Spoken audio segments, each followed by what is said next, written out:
Hey, folks, thanks for joining us either live or after the fact. This is going to be the first session 0 on my channel, so that's exciting.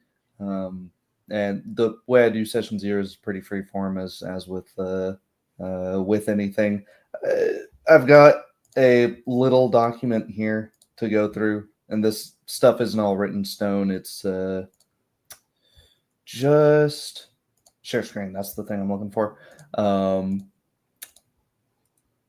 Just for the sake of getting on the same page effectively. So it is standard 3D methodology on the first end. And this is I can send the link again if you need it.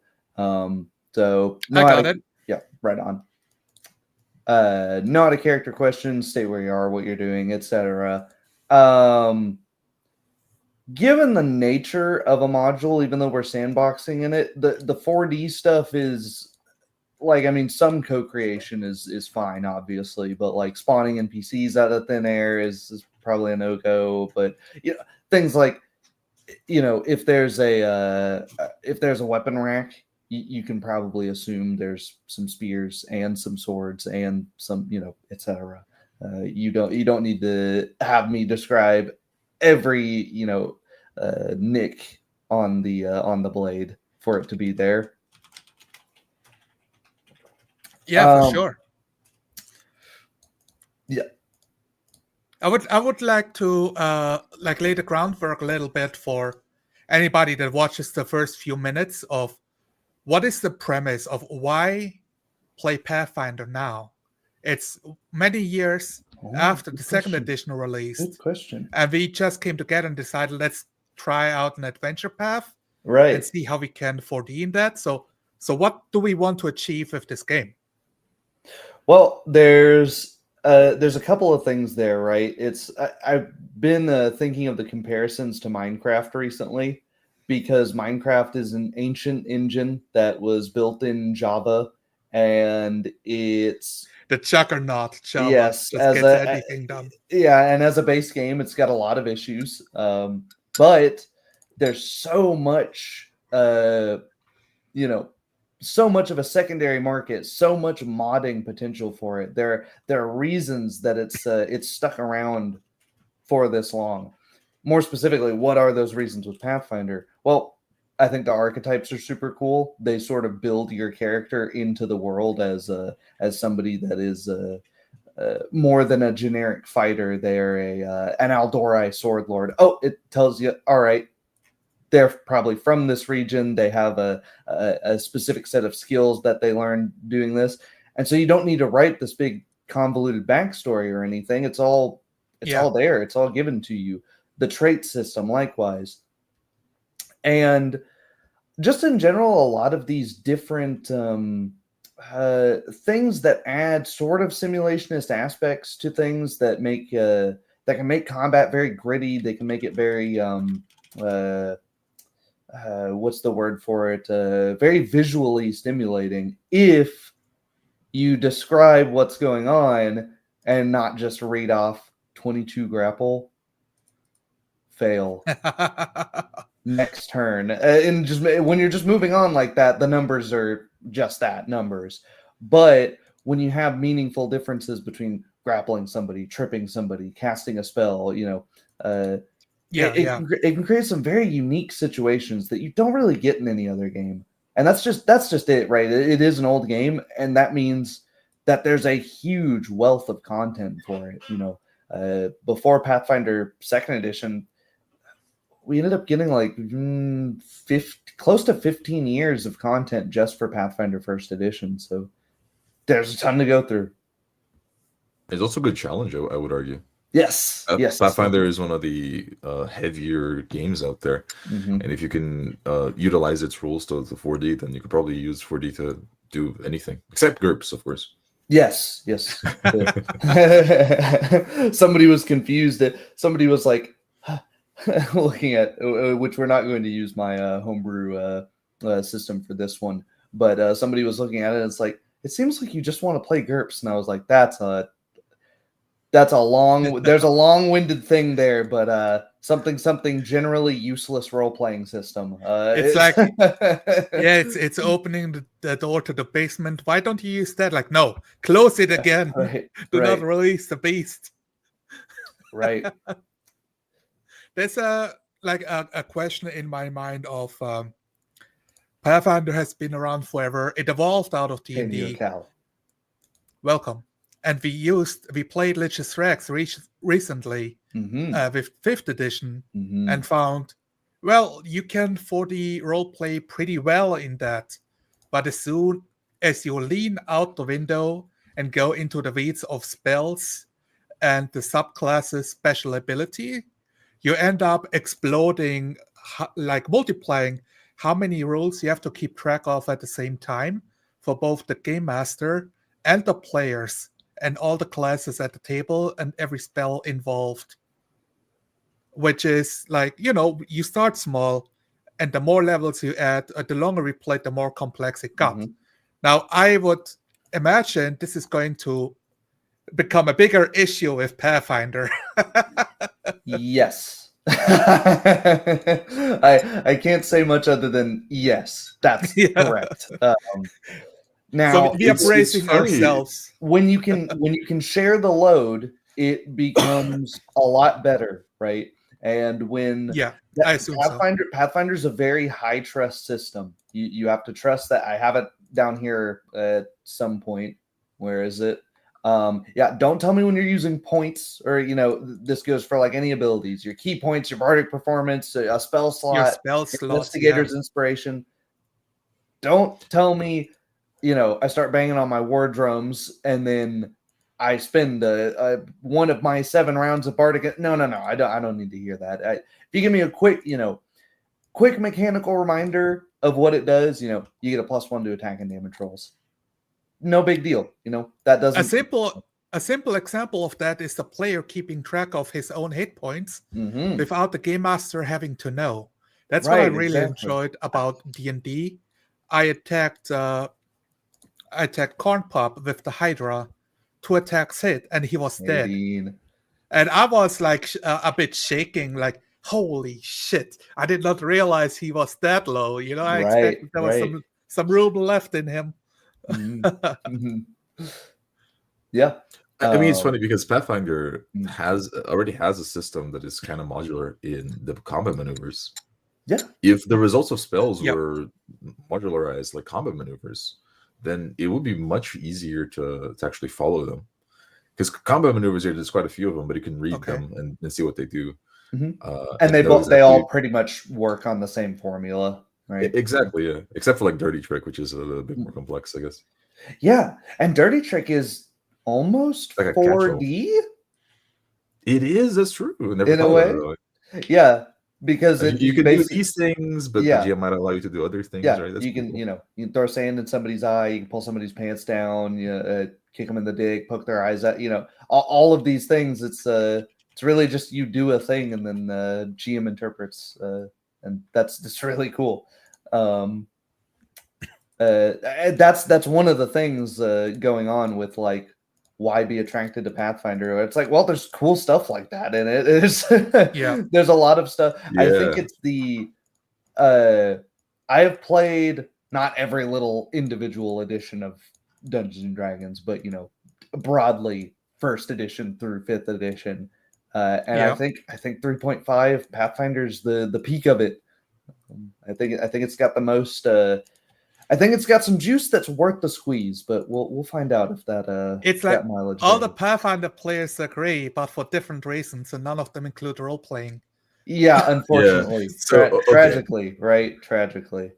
In the last conversation I had with Tyler, we got really into the weeds about this particular topic of like actually, not the last one, the one before that. Prior, yeah. We got really into the weeds of like why Pathfinder specifically, why like narrow in on it. And I think that the analogy we came to that we both agreed is like Pathfinder is just a nice house. Like the plumbing is busted, it's got like some bad electrical problems that you need to fix, but it's just a nice house, in a nice place, has a lot of good content, and it's just like it feels nice. Sometimes you can't really quite explain it. Right. Pathfinder is the best of the D20 games that I've played so far. Pathfinder that's feels saying like a a lot. mega dungeon. Every layer has its own thing going on. Right. But but to work yourself through from one level to the last level is such a monumental task. It is, right. That's your whole Yeah. life right there. It's then once you- ludonarrative resonance. You Yeah. are in the mega dungeon just like your characters, trapped Yeah. in the lich's spells. And then you're All right. halfway through and you really have to consider, do I really want to just go back all the way up those floors, or am I in it for the long haul? And yeah, and I brought this up because I want, like, if people watch this and they're gonna start with session 0 of like, okay, but why, what is going on different in this game than all the other games on YouTube? A lot of people play Pathfinder, ran Pathfinder campaigns. It was one of the early actual live plays that I watched, people playing adventure paths of Pathfinder, and watching them like stumble through the story, and the game master realizing, okay, this makes no sense, this is my own riff on it, and then like freeforming it of like, oh, that's interesting. The game master took the adventure path and adapted it to the events happening at the table of what would make sense. Yep. So what does it even mean to sandbox an adventure path? People at home that have their books having like 4 adventures that they never played, that they would like to play, but they don't have no clue how to go about it. And when you check the internet, it's read the whole book, learn everything first, and then redo everything to fit the players that show up. So are we doing something different, or is that pretty much your approach, Tyler? No, my approach Know is everything. my approach is more read the most of these adventures will have like an adventure summary or an adventure outline, and that is sort of that's your elevator pitch. So read that first, and then if you're like, meh, that doesn't sound very interesting, then you move on. If I read like 5 paragraphs that are, the PCs do this, then this happens, then X happens, then I'm like, okay, well, why am I even playing through it? You've already told me what's going to happen. And the alternative is they die and they don't get past the second paragraph of 5. So that's probably not a great written one. I'd probably have to do so much work on that it's not even it's not to even keep it really exciting, it, right? But look at the abstract. Okay, it's drawn you in. All right, let me glance through. Let me see what what obstacles are here. And instead of presenting the obstacles with block text and with this, that, and the other, often the modules will do a pretty good job of having an NPC be a convincing person to to be giving the push. I think Paizo's writers, of which there are a lot, so the quality does vary. It's like they're like mercenaries, a Paizo writer. Yes, they are. Yeah, they but they generally do a pretty good job of like having the pushes be organic, of like, this is a character with a lot of money whose family recently died in a dangerous area, and they want you to go, they're going to pay you a lot of money to go over here. And it's like, okay, well, there you go. Presumably you've created a character. Then the premise is built around you've created a character that is motivated by money, right? And so then you're looking at the motivations. So you're looking at, what are the obstacles? What are the motivations of the player characters, of the NPCs? And then, just marking down stat blocks and the like. And then once you've got all that, then it's basically just, you're playing it out in the setting. The rest is like, where does it take place? And usually, let me pull up one of these, like, they will usually do a solid job of like, where on Galarian does this take place? And then you can find some more information on this. You literally like, cool, almost all the time need like this first page, and then all of these like block texts, you can just ignore this. You don't ignore it, but skim through it and then summarize it in your own words. Like, make all of this big wall of text maybe 2 sentences. Just just start taking a fucking hatchet to all of this, and then maybe have stat block. Okay, that's nice to have. That's there you go. This is what I'm here for. This It's like, okay, if the players run into that monster, I know how to make the combat happen. Right, how exactly. it's gonna react, what its strengths and weaknesses are, and all of that.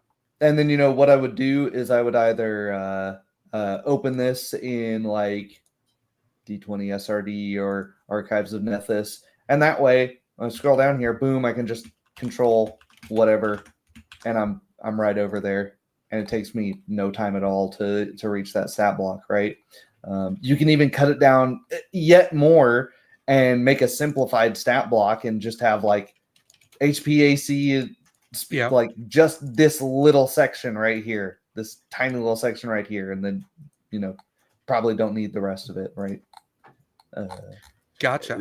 I love this concept of using a module as a setting, and I think to a certain extent, a lot of people when they're playing a module, they have this. It's almost this this insecurity of needing the module to be like it is in the book, right? Yeah, and it's interesting because I think that a module, when you're playing it to make the game you're playing more interesting or easier. So having that insecurity can actually, in the end, make the game harder to play, because now you're always second guessing yourself. Oh, is it okay if I change this? Like, am I cheating my players? Yeah, so absolutely. To play like module X, and now I'm doing something different. Yeah. And I think it's having this doubly freedom is so. necessary. And it's doubly so if you have a player that played the module before. Some players go, "Oh, that's interesting. What this game master is doing was more interesting than the other game master that I played this with 3 months ago." And sometimes players go like, oh, "That's not the story. That's not what that stat block's supposed to be." Yeah, that's not how that works. I had somebody commenting. I should have found the secret sword by door number 37. That's only supposed to be a DC 20 perception check. I got We it. were supposed to go west to the mountains where the enemy is. Like, what? You don't know about the mountains. Right. You don't know the secret lair. Oh God, I got a comment on that Reddit thread that was something like, metagaming is as much part of the game as the Reddit. And I was like, oh my God, be gone with you, knave. I don't even know how to respond to that, man. When we say metagaming, in my head, I envision a troll shows up. Okay, he can regenerate, because I'm imagining what is the folklore my character might know.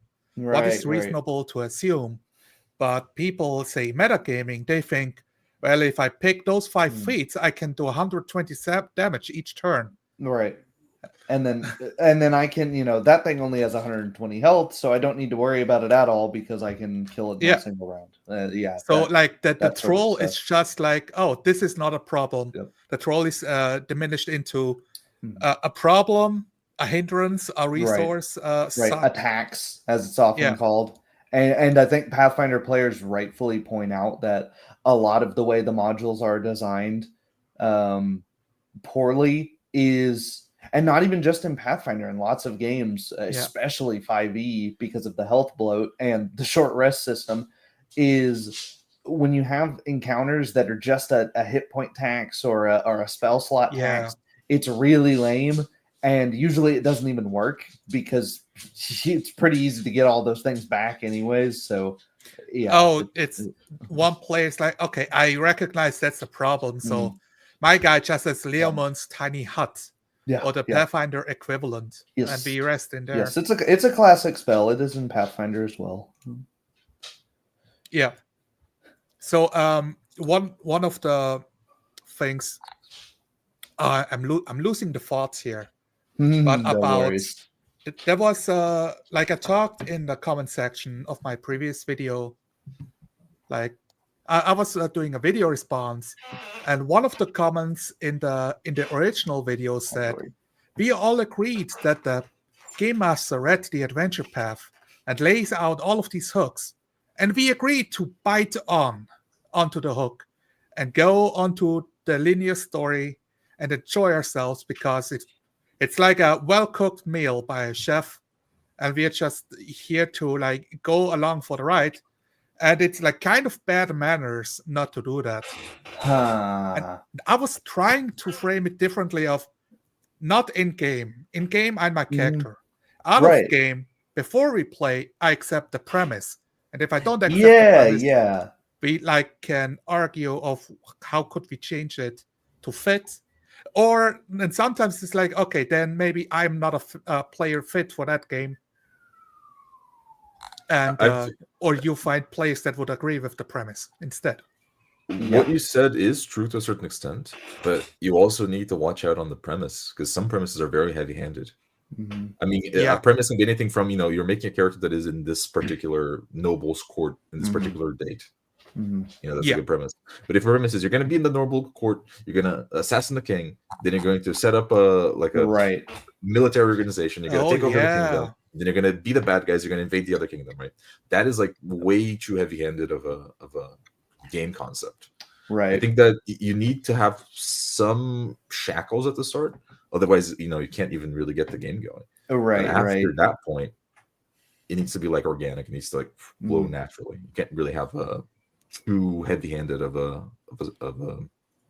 yeah. Speaking of heavy-handed, and I do think the getting started, you will end up doing some more laying down groundwork, but good Lord, dude, this is going on 5 paragraphs of the GM just talking here. That's even just. But I just read that last sentence. The venture captain collapses means, wait, we cannot save him. Like at no point can we interrupt this whole scene. Right. But I do like that it starts in media res. That's why one of the reasons I just grabbed this one. I remember reading one of these, and it just straight up says, this guy dies. If they try to revive him, it doesn't work. He's just dead. There's nothing the players can do about it. It's a very common trope. All the rules of the universe don't work for this situation, for my story to function. Pretty much. All right. Sorry, that was like laying the groundwork for anybody watching and for us before we go into the social contract and all of that. Right. But yeah, it's kind of interesting, the different the ways they've set that up, because it's not just it is different because they I'm still not the hugest fan of it, but they do set it up as if you different things you do to try to save him give you different information about what he's dying from, even if you can't save him, which is that's an interesting way to do it. Instead of just saying it doesn't work. It doesn't work because it just doesn't. Okay, shut up. And that's the cool part about using an adventure path, because I want the adventure path to take the heavy lifting off of me as a game master, of creating all of these ways that players can interact with this world. Right. Somebody else thought about several solutions the players might think of. Yeah. And the players will still think of like a dozen more than that. Right. But you have something that you're like, okay, I can just look at this. Yeah. And don't have to think about it too much. And I can, it gives you more room to what's the word? To role play some of the stuff in between, to role play the other things, the other more interesting things, instead of having to sit there and think, God damn it, why wouldn't they be able to revive this guy? Well, I guess they can just revive this guy, and now he's back, and now, okay, well, that could be fine, but, and you're kind of, writing as you go as a GM, in a way. Absolutely. Whereas this obviously requires a little bit more prep work, because you have to have read through the thing. You don't want to be reading. You don't want to be playing through it the very first time and then get to a block of text and go, "What the hell? Oh no, I didn't." So when you said, "Look, I don't think you need to memorize the whole thing on the first playthrough," I don't think that's helpful. Even I think that there's a certain level of every module should be like that. Right. Because I mean, think of a video game. The reason why a lot of people say, "Oh, this video game is like branching storylines." Like, like the branching storylines is like you have 3 choices, like a fucking flux. Yeah. It's pretty simple. You have the good option, the bad option, and the neutral option. Yeah, you're not gonna play like one of these story games and end up like getting in a car and fleeing the area and going to Florida or something like that. That's not gonna happen. But that's because it's simply impossible. The more branching points you put in the story, your work grows exponentially. So you have like 3 points, and then each one of those goes into 3, and then 3. It's a fractal. It's impossible to actually have exactly free choice in the game. I mean, you can do it in a module. Yeah, And that's why video games like Baldur's Gate 3 are valuable, because they go the extra mile to go through 2,000 options, or at least 10 options. Right. In some Yeah, that's cases, good enough, right? they do 3 options or Yep. 2 options. Mhm. But they have several writers thinking about it and adding those in and Yep. sharing the load. At the table, it's you. It's Right, you and your brain, exactly. and you cannot outthink the other 4 brains at the table. Yep. And you're on the spot too. You know, you can't. Yes. The advantage of writing is that it gives us time. That is the attraction to prep, is that I can spend my single brain over many hours, whereas in in game, if I'm sitting here for even minutes, stalling, then people are going to be like, people are just going to keep taking their turns and stuff's going to keep moving. And eventually we're going to go, holy shit, this guy just died in front of us. Quick, let's get out of here before somebody thinks it was us. And then immediately, scene one, we're not even playing the module anymore, right? Which could still be fun, that could still be just the impetus. What module is it? I've selected a few. And we'll get into that in a moment, because I didn't know, we didn't talk about like tone or any of that, so I picked 3 fairly disparate ones. Let's go. Yeah, good moment to go through the list. What are things we need to know? Oh, yeah. So I have not played in forever, guys. It's yeah. So I greatly encourage use of auto sheets. They will just make your life way easier. And this is example here. This guy has everything filled out here. This is the one I use. It's very powerful. We play Excel sheet simulator. It is so fitting, Excel though. It's sheet simulator, absolutely. And boom. Oh, yep. And here is my good friend TJ's version of the sheet over here. Let me hide this real quick. It's a little prettier, a little more spread out. Has a as mentioned earlier, has a spell reference sheet built in. So that's awesome. So we could go something like, this is like its own program at that point, has a whole library baked into it. Yes. So yeah, which you can do because Pathfinder has a very good SRD. Yes, that is another reason to play Pathfinder, is the amount of every single thing about the game is free, more or less. Especially free if you have a piratical urge in ye. But it's one of the things I will be exploring is the crazy sub races and funny combinations. Go for it. If you do end using the PFSRD, keep in mind that it does have third-party stuff in it as well. So the SRD is more usable, but does include third-party stuff. Not all third-party stuff is totally nuts. Yeah, but it's not a trap. It will tell you exactly. This is a it will. You just have to scroll down to the bottom, because it won't say until the very bottom where, here I could look at this, for example, and if you scroll down, it'll say Paizo Publishing and what book it's coming from. And there you could buy it if you so desired.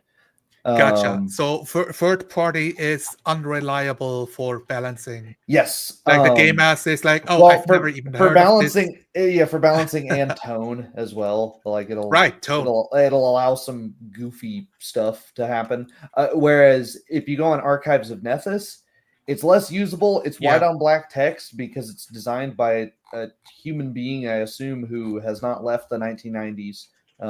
And it's very slow. The search engine's very slow. Let me give you an example. I do remember using this one in particular. Okay, so I'm waiting. I'm still waiting. Speaking of 1990s, it's reminding me of being on dial-up or at least satellite internet. I'm still waiting. Hey, at least it had dark mode, Right? Yep, it's got dark mode. There we go. And now it has pulled up Power Attack correctly, but it's also pulled up a million other things, which I think their crawler is just not very effective. Oh, Yeah. But if I go over I'm here gonna and be go power using attack, boom, Foundry. it takes me 2 seconds. Yeah. You got Foundry? I'm gonna be using Foundry for my character sheet. Oh most yeah, that likely. works too. Yeah, I could host it. Foundry is awesome for Pathfinder because you can just do Control F power attack, and then it shows like everything that has power attack, and then you just drag power attack to the character sheet. The auto sheet just has these. So Why is the box not clicking? Oh, I mean, it's because I'm in view only mode right now. That would be why. Let me. I could host into- the Foundry server if you guys want to use it as well. Yeah, if you wanted to. But yeah, this is typically what I use because it has really nice stuff. Like, I just take this and then it immediately changes what that number is. I change deadly aim, it immediately changes the others. Rapid shot, likewise. Heroism, haste, and I can put all of these toggles in. I can add custom effects if should I have them. I can move these boxes around and change stuff very rapidly. And that is one of the drawbacks of Pathfinder. The whole premise of a role-playing game being pen and paper being thrown out the window ever since the calculator was invented. Yeah. Of just oh yeah. If you try, man, I have erased through character sheets playing this game back in the day. In the olden times where we really did use pencil and paper. Yeah, I did try. I played a couple of sessions in person with Pathfinder at level 1, and it was like how to keep track of anything with just a couple pages on the table is incredibly hard. Right. And we are not talking. We are not going to talk rules during the session, which is feels like sanctimonious almost for Pathfinder game. Something like that. Yeah. I find if you cut out so much of the reminding, there will be a lot, such as here you go, saving throw notes. +2 against spells, poison, and enchantment spells. This is like it's just to use an exercise logic thing, right? Because sometimes the developers even didn't exercise logic, and then you'll end up bringing up the rules where you're like, DM, is that an enchantment spell? And it's like, no. It's like, wait a minute, it's not? But it totally sounds like an enchantment spell. Shouldn't it be? It works. Okay. It works like one. Right. It smells like one, but it's not written like one. Right. Then just treat it as if this, right? If I will always err on the side of 1, preserving the role play, and 2, throwing the players a bone, right? There was somebody that mentioned like, I don't like giving the players too much power, and I'm like, why? You're the DM. You can always throw something bigger at them. Sure, you can have a +2 against what is very clearly a poison, or what is very clearly an enchantment. It's a high trust system, just roll it like that. And then I have because of this, I can have everything very tight. Things are right next to where they're being applied. You have notes there. You have +3 against grapple here, and this is a Gestalt level 4 character, so it's kind of wild. Your character won't probably look as insane as this, but yeah, and it gives me all of the defensive numbers that I need to know right off the top of my head. Hit points, of course. Okay, sounds good. Put damage in there, automatically calculates it. All cool stuff. So that being said, I'll keep that open in case I need to use it. Elephant in the room.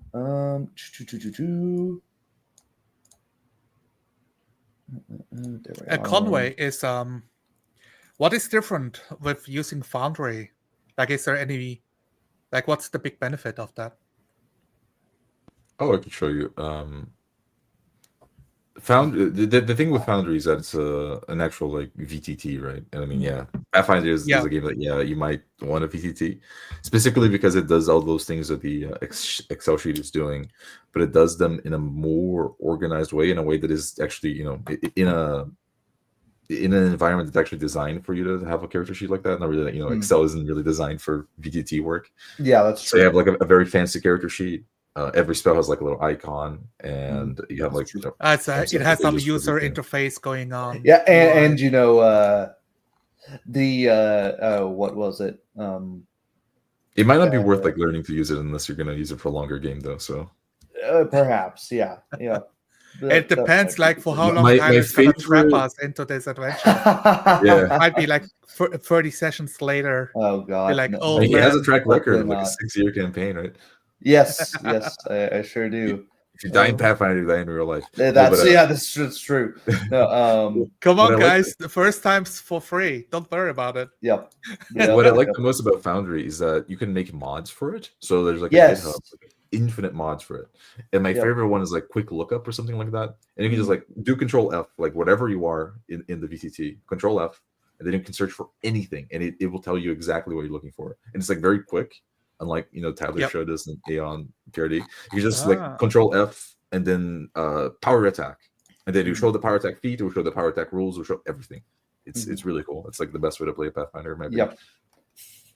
And it helps if you have a program to do the heavy lifting for rules, because I don't want to open a book, but also I don't want to get lost on a website for 2 minutes while Tyler is describing a scene and like role playing with Conway, and not paying attention to what the other players are doing at the table. Because I want to be there, even if I'm an audience member, because my character is in two buildings to the left. He cannot hear it. As a player, that's the thing I enjoy, the story that's unfolding in front of me. Right. And then thinking of like, how could I act as my character, like naturally? But it is also fun. It's also funny. like we've seen the game with Uriah that shushed a little girl, while you also shushed, I think it was you, Conway, like shushed the psychopath child killer. At the same time, yeah. At the same time. And you miss those moments if you're looking up rules. That's true. It was really cool, because we got like cut midway through. I was shushing the psycho killer that kidnapped the girl. I was like about to stab him, and Uriah did it to the victim. It's pretty cool. It's like a duality of like the characters, right? Right. Yeah, you can miss that kind of thing. I don't know. I played a lot of Pathfinder just in pen and paper. It's not the easiest, but it has to do. It might, it's a proto video game. Yeah, it might be part of the challenge of not actually like resorting to what is quite honestly like way too heavy of a caliber to deal with Pathfinder, because I think you can still play in pen and paper. This adds ease, and it makes the monotony of it easier to deal with too. Yes, because a lot of people will be like play Pathfinder, play like very very much longer games, right? So if you're gonna be playing it for years, you don't want to keep doing the math in your head. You're gonna get like white hairs. No, especially it's like if I can pop my attack in here and then just click power attack, and then it makes this number go down and this number go up, and I don't have to think about it. All I have to think is I'm hitting the guy harder, and I take this box. That takes me out of character way less than thinking I'm trying to hit the guy really hard. And so I take -2 for every 1 BAB I have, or is it -1 for every you 2 go BAB? through every bonus, every modifier that's right. available to you. It's like, no, computer, do this for me. This is absolutely. Likewise, if I'm like, if I'm misremembering what blind fight does, if I'm using like a feat I haven't had before, I just showed that here. I can put in a little note. I can use the note feature in Sheets and just hover over that and have, I get to reroll my mischance. Okay, no problem. There we go. Yeah. Pretty much what I do with Shadowrun character sheets through Chummer. Yeah, exactly. Yeah. I got it all in Chummer, but I'm adding my own notes of what does these rules do that I have. Because they're only allowed to reference it. There you go. For copyright reasons. So that you're like a Romanian vampire. You're right. I missed that one. Yeah, he just said, I seem to have the knack of always showing up when my name is mentioned. It looks like he was welcomed onto the stream, so he will make himself. Make himself at home. I will make myself welcome. Yeah, I just wanted to explain Elephant in the Room really quickly. That is the only bit of like modification third-party stuff that I just don't play the game without at this point, because low-level Pathfinder is historically kind of miserable, because you need to take a bunch of feats to go to the bathroom, and like Pathfinder goes from like once you're level 5 or so, it's like, oh, okay, you're a low level superhero. But when you're level 1, it's like, am I like a sickly, frail child that like is incapable of doing basic tasks? Like, I'm lifting my sword, I just can't do it. I've seen so many games die at the winter adventure path, where you go through like snowy place, and you wade through snow, and there's like a lintworm enemy. Oh God, yeah. Like a Tutzel worm that they're fighting. Yep. And absolutely destroys all level 1 adventures. Yep. Where the guy on YouTube ran 4 different groups, like with the same players, but 4 different groups before they got past it. At first trying to roleplay adventures going there, and then like, no, we're local. I'm fucking Ice Genie, some bullshit. Yeah. I got all of these. God forbid you walk into a swarm.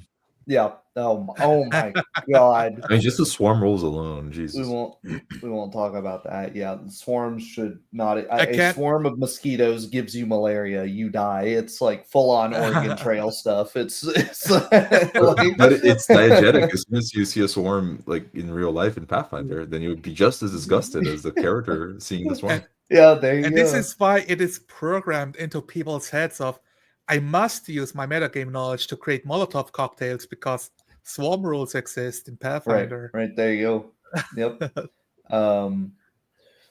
It's the evolution of the nerd, like surviving the hobby for long enough. There you go. Yep. When you're in a hostile enough environment, but yeah, I'm more taken of the way of like, and there's 2 ways you can do that. You can look through the module and be like, guys, there's a bunch of swarms in this area. Your character would probably know that that's one of the dangers there. So consider making a character that can deal with swarms. Or you can do it the other way and just get rid of the swarms if your players didn't make characters that have any feasible way of dealing with swarms. Because a lot of the problem is swarms are really quick and you can't possibly run away from them if you realize you don't have the means to deal with them. So that is... And that's all balancing thinking, and the thing I hate in role-playing games, like I don't that's why I leaned away from Pathfinder. I never want to think about balance when I create my character. Right. I want to think like verisimilitude of the Right. world. Swarms what is the are, kind of character that accepts dangerous quests and goes into battle? Yeah. Swarms are, but the verisimilitude there might be that your character knows that swarms are dangerous, so they're prepared for them. But yeah, swarms are one that's kind of known as like yes. they're not a problem by like level 3, but which is why so many people just start the game at level 3. But like, man, level 1, it's like, oh, a swarm of bats. How bad could that be? It's just skeletons. You will learn. There's just skeletons left. There's nothing, it's just a crossfade, and then everyone's dead. Yeah. But so one of the things that people that play a lot of 5e really talk about is just how easy it is to modify 5e and to homebrew it, and they homebrew it into different abominations like fucking like Naruto 5e or something like that, right? But that's the thing though, like D20 games have that in them, the ease of homebrew, and I think like every single person that plays Pathfinder plays it homebrew in a particular way, right? Pretty much. I wonder, not according to Redditors, but pretty much. No, I've heard one guy say they don't. That's totally my argument is over. But regardless, I think that you can like make a Pathfinder version that is like allows you to ease more into the roleplay aspect. The thing is, like, why would you do that instead of making a brand new game, right? And the actual response is because Pathfinder just has so much content in it. Like, if you can use all of the Pathfinder has, there's just so much like cool stuff that is already like statted out for you. Right. It's like saying, oh, the steak is fatty. Why not just throw it away and buy some, grind your own beef or something? And it's like, whoa, well, first off, we're talking about sausage. Second, are you really just going to throw away like a $20, $30 steak sitting right there? No, man. It's there's so many man hours that have already been put into it. If you have to spend absolutely. Like in a way, if you learn Pathfinder, you've already hunted the bison. You went on a fucking Right. 2-week hike adventure, Right. not knowing right. if you have enough water, like if you can even make the trek home. Mhm. Then you fucking slayed it, got it back. Right. Guys, I achieved rules mastery. I know Yes, how to yeah. play the game. I've invested years of my life. It's like, Right. just play GURPS, Tyler. Yeah, exactly. Just spend more hundreds of hours to find out another system you don't like. And it's like, what? And you'll have to do You should just take as, another just as 4 much, years if not, before you attempt to if not fix the system. more. Right, exactly. And then at that point, isn't at that point, does that steak not just become fatty? It's also rotten at this point, and then you're like, oh well, there's other stuff at this point. So it's like, no, To role play in GURPS from scratch, you must first create the universe. right, exactly, right. The it's like it's kind of like saying you have a frozen pizza, and I'm like, hey, you can add some olive oil to it. You can add some crushed red pepper flakes to it, and somebody goes, why don't you just build a pizza oven? And it's like, well, yeah, okay, I guess, but like, I kind of want food now, not in a week. Yeah, why don't you get a different pizza? Right. Well, I thought I wanted this one, but it had something missing that I just realized it now. just needs so a couple things, right? Yeah. It's really a good. Pull out the spice rack, give it a couple. Like a little bit of this, a little bit of that. It's got that. good dough. It's got good sauce. It just needs some toppings. Yeah, the pizza's a good analogy because you just add whatever you want to the top of it. Exactly. Right, exactly. It only becomes a problem if the dough's bad. Then you're scrapping it and going back to ground zero. But this is not that. This is mainly just things that say it's gone. It doesn't exist anymore. So things like weapon focus and martial mastery, basically anything that applies to a specific weapon instead applies to that whole group. So you're not, I'm really good at using katanas, but if I pick up a longsword, I'm just totally incompetent. I don't know how to use that, even though it's basically the same. Right. It's. Do you have like specific groups already like worked out? Or yes, is it just you have like long blades, short blades, pole arms, blunt weapons, and there's overlap between some of them as well.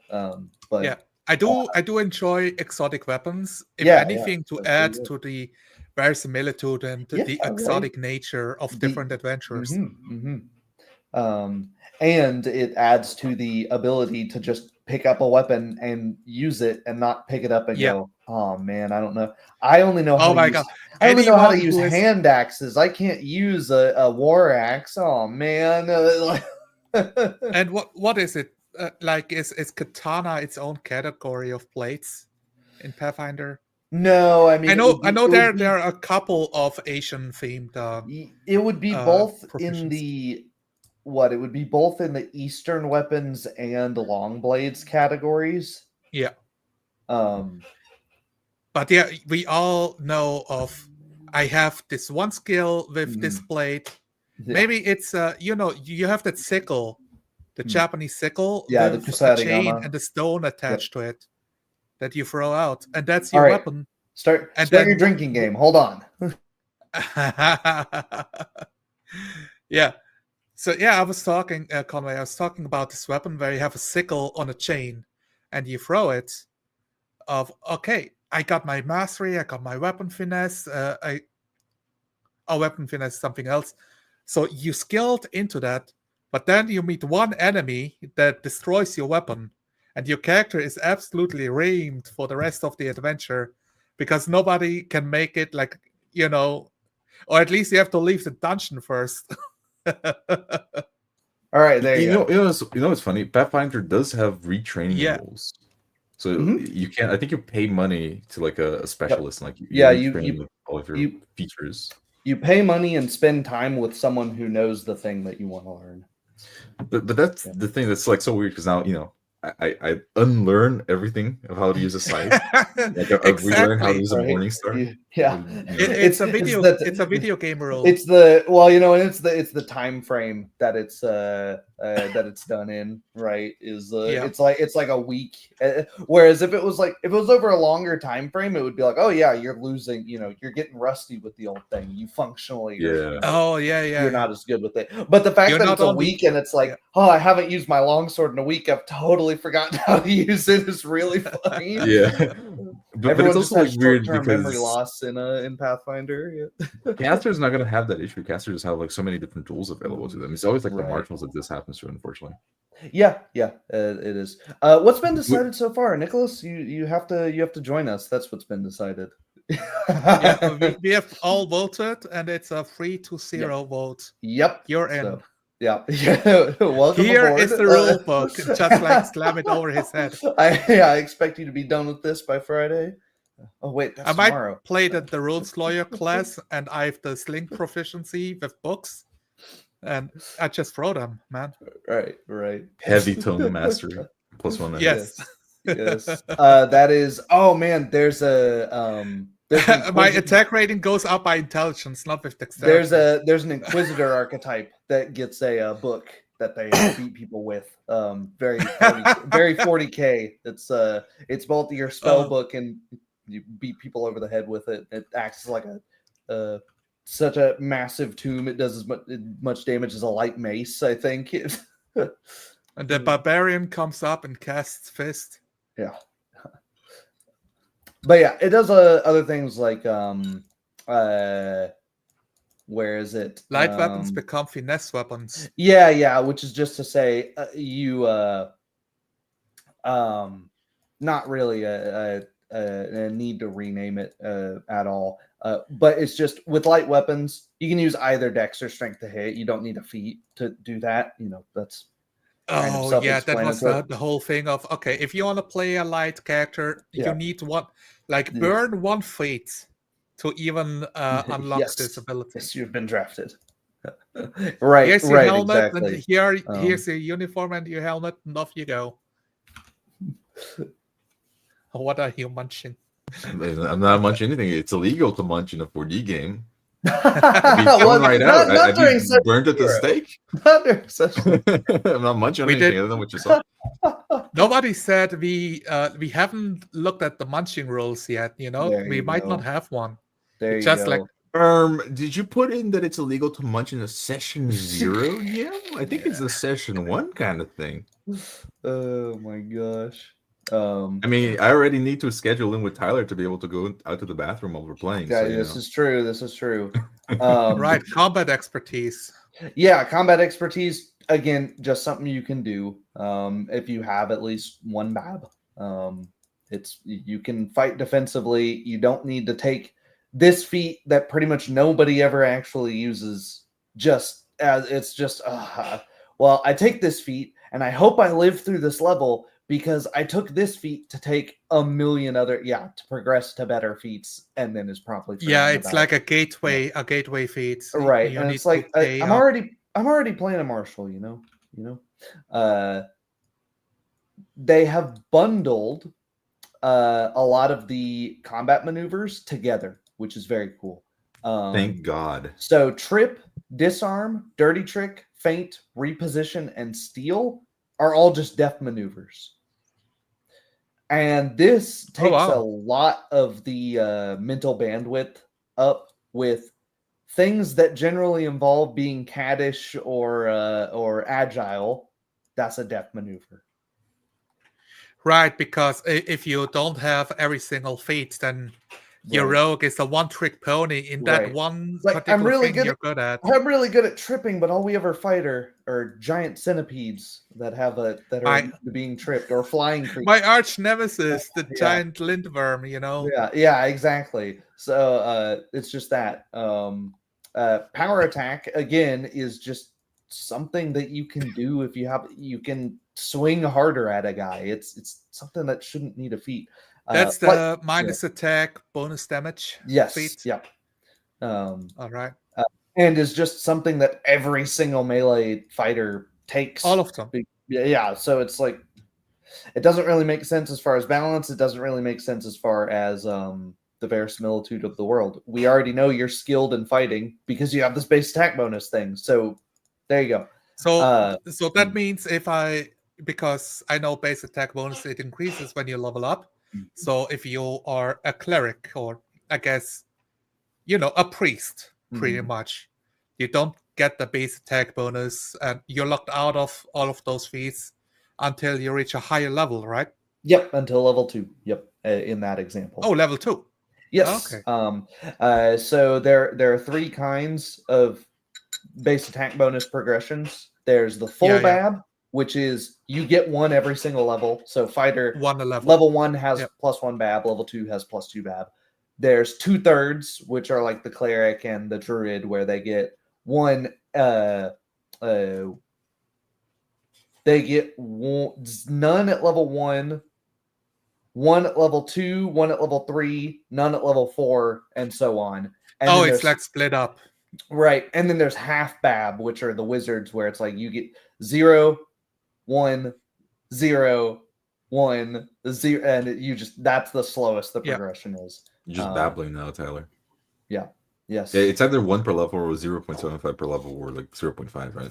Yes. Yes. What does it even stand for? Base attack bonus. Base attack bonus, yeah. Yep. It's basically just your skill in fighting. That's it. It could easily be in the skill thing on the right-hand pane. Yeah. But but it's its own thing, and it's gated to class. Yeah, likewise, powerful maneuvers are your bull rush, drag, overrun, and sunder. Sunder's breaking shit.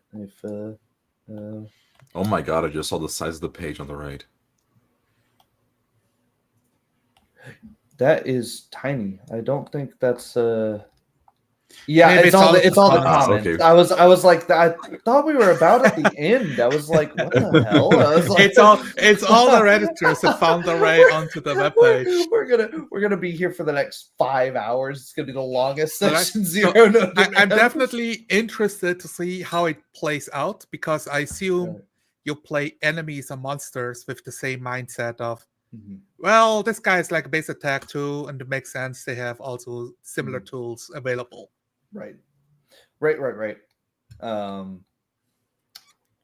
Assuming they're human or humanoid, right? Even the monsters, monsters don't have access to a power attack? Oh, they do.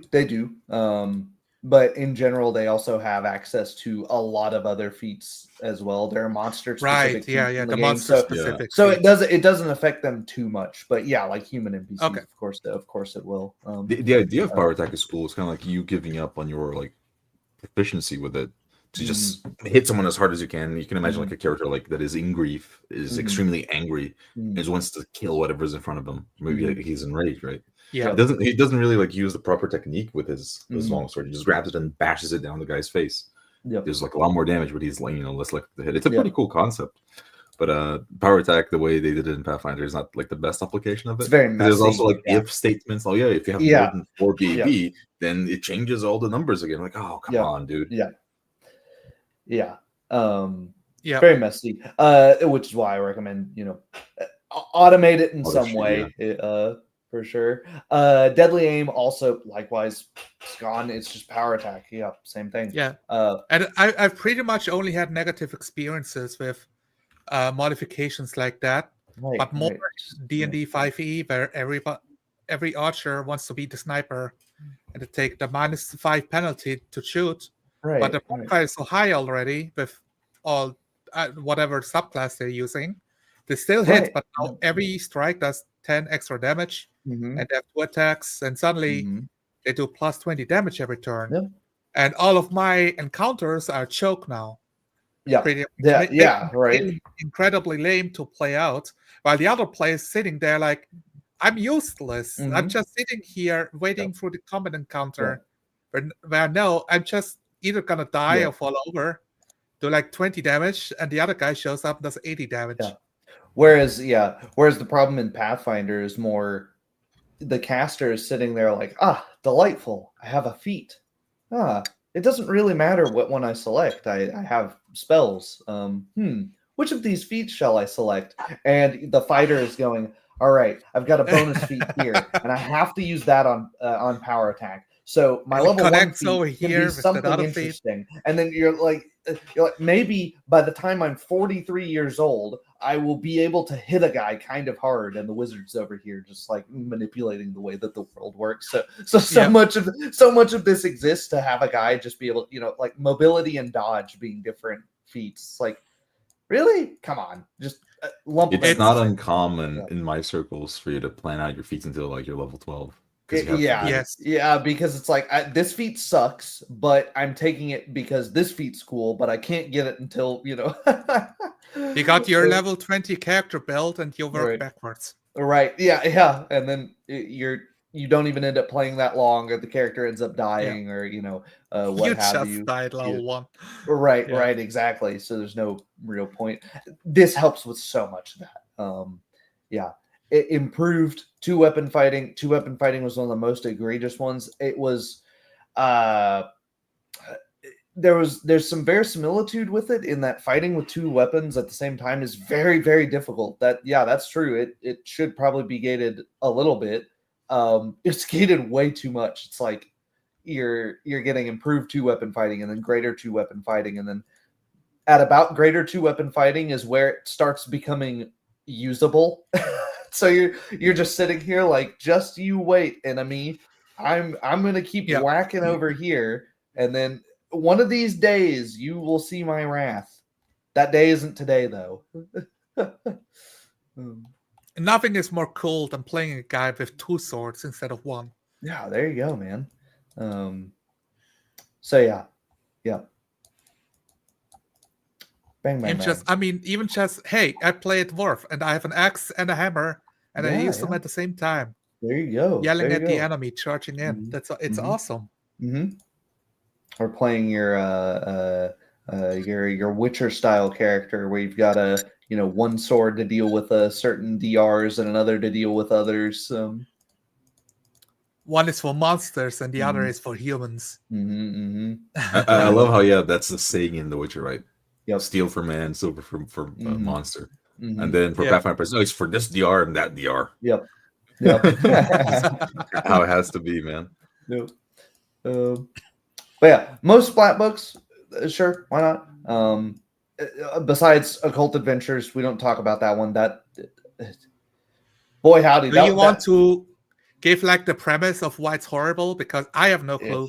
All right, I'll I give can you the accept you at face value. Yeah, and I'm sure Conway can tell you as well. Occult Adventures is really, really cool. It's super flavorful, and it is edited monstrously. There are so many things where a feat or a class ability or something will tell you you can do this thing, and it's like, okay, mechanically, what does that mean? And it just doesn't explain to you anywhere, and it's like, okay. So I guess I'm having to make this up on the spot. You'll end up looking through so many errata texts and digging through stuff to figure out like, what did they mean by that? And then you'll find two different writers on the team making two different claims in two different forum posts, and you have to decide which one of them is right. Like, yeah, there's some cool stuff in there, but it's such a mess is the least that I can put it. The psychic class is not that bad because they basically just work like a spellcaster, but a ton of the that's stuff, where the psychic class comes from. Got it. but a ton of the stuff like the occultist and they're really messily written. They're both very crunchy. It's the worst combination of it's crunchy and it's not clear what the crunch is actually doing. It'll Gotcha. talk about like spirit focuses and other things that it introduces I a think I've ton never of used substance. Occult Adventures. I don't even know anything about it. That's interesting. Because Well, usually in it's Pathfinder, like if yep. a spell just says, "Oh, you can control a gust of wind," it tells you yeah, exactly it's what the gust of wind very does. specific. I mean, Pushes people, prevents like area of effect, that kind of thing. Let me pull It's up kind what of like weird. It would be like a. It would be as if like a skinwalker is pretending to be Pathfinder in front of you. If you saw something, oh, you can create a gust of wind, and that's all it says. Yep. Well, let's see, like occultist. Where was it? I mean, yeah. There's also just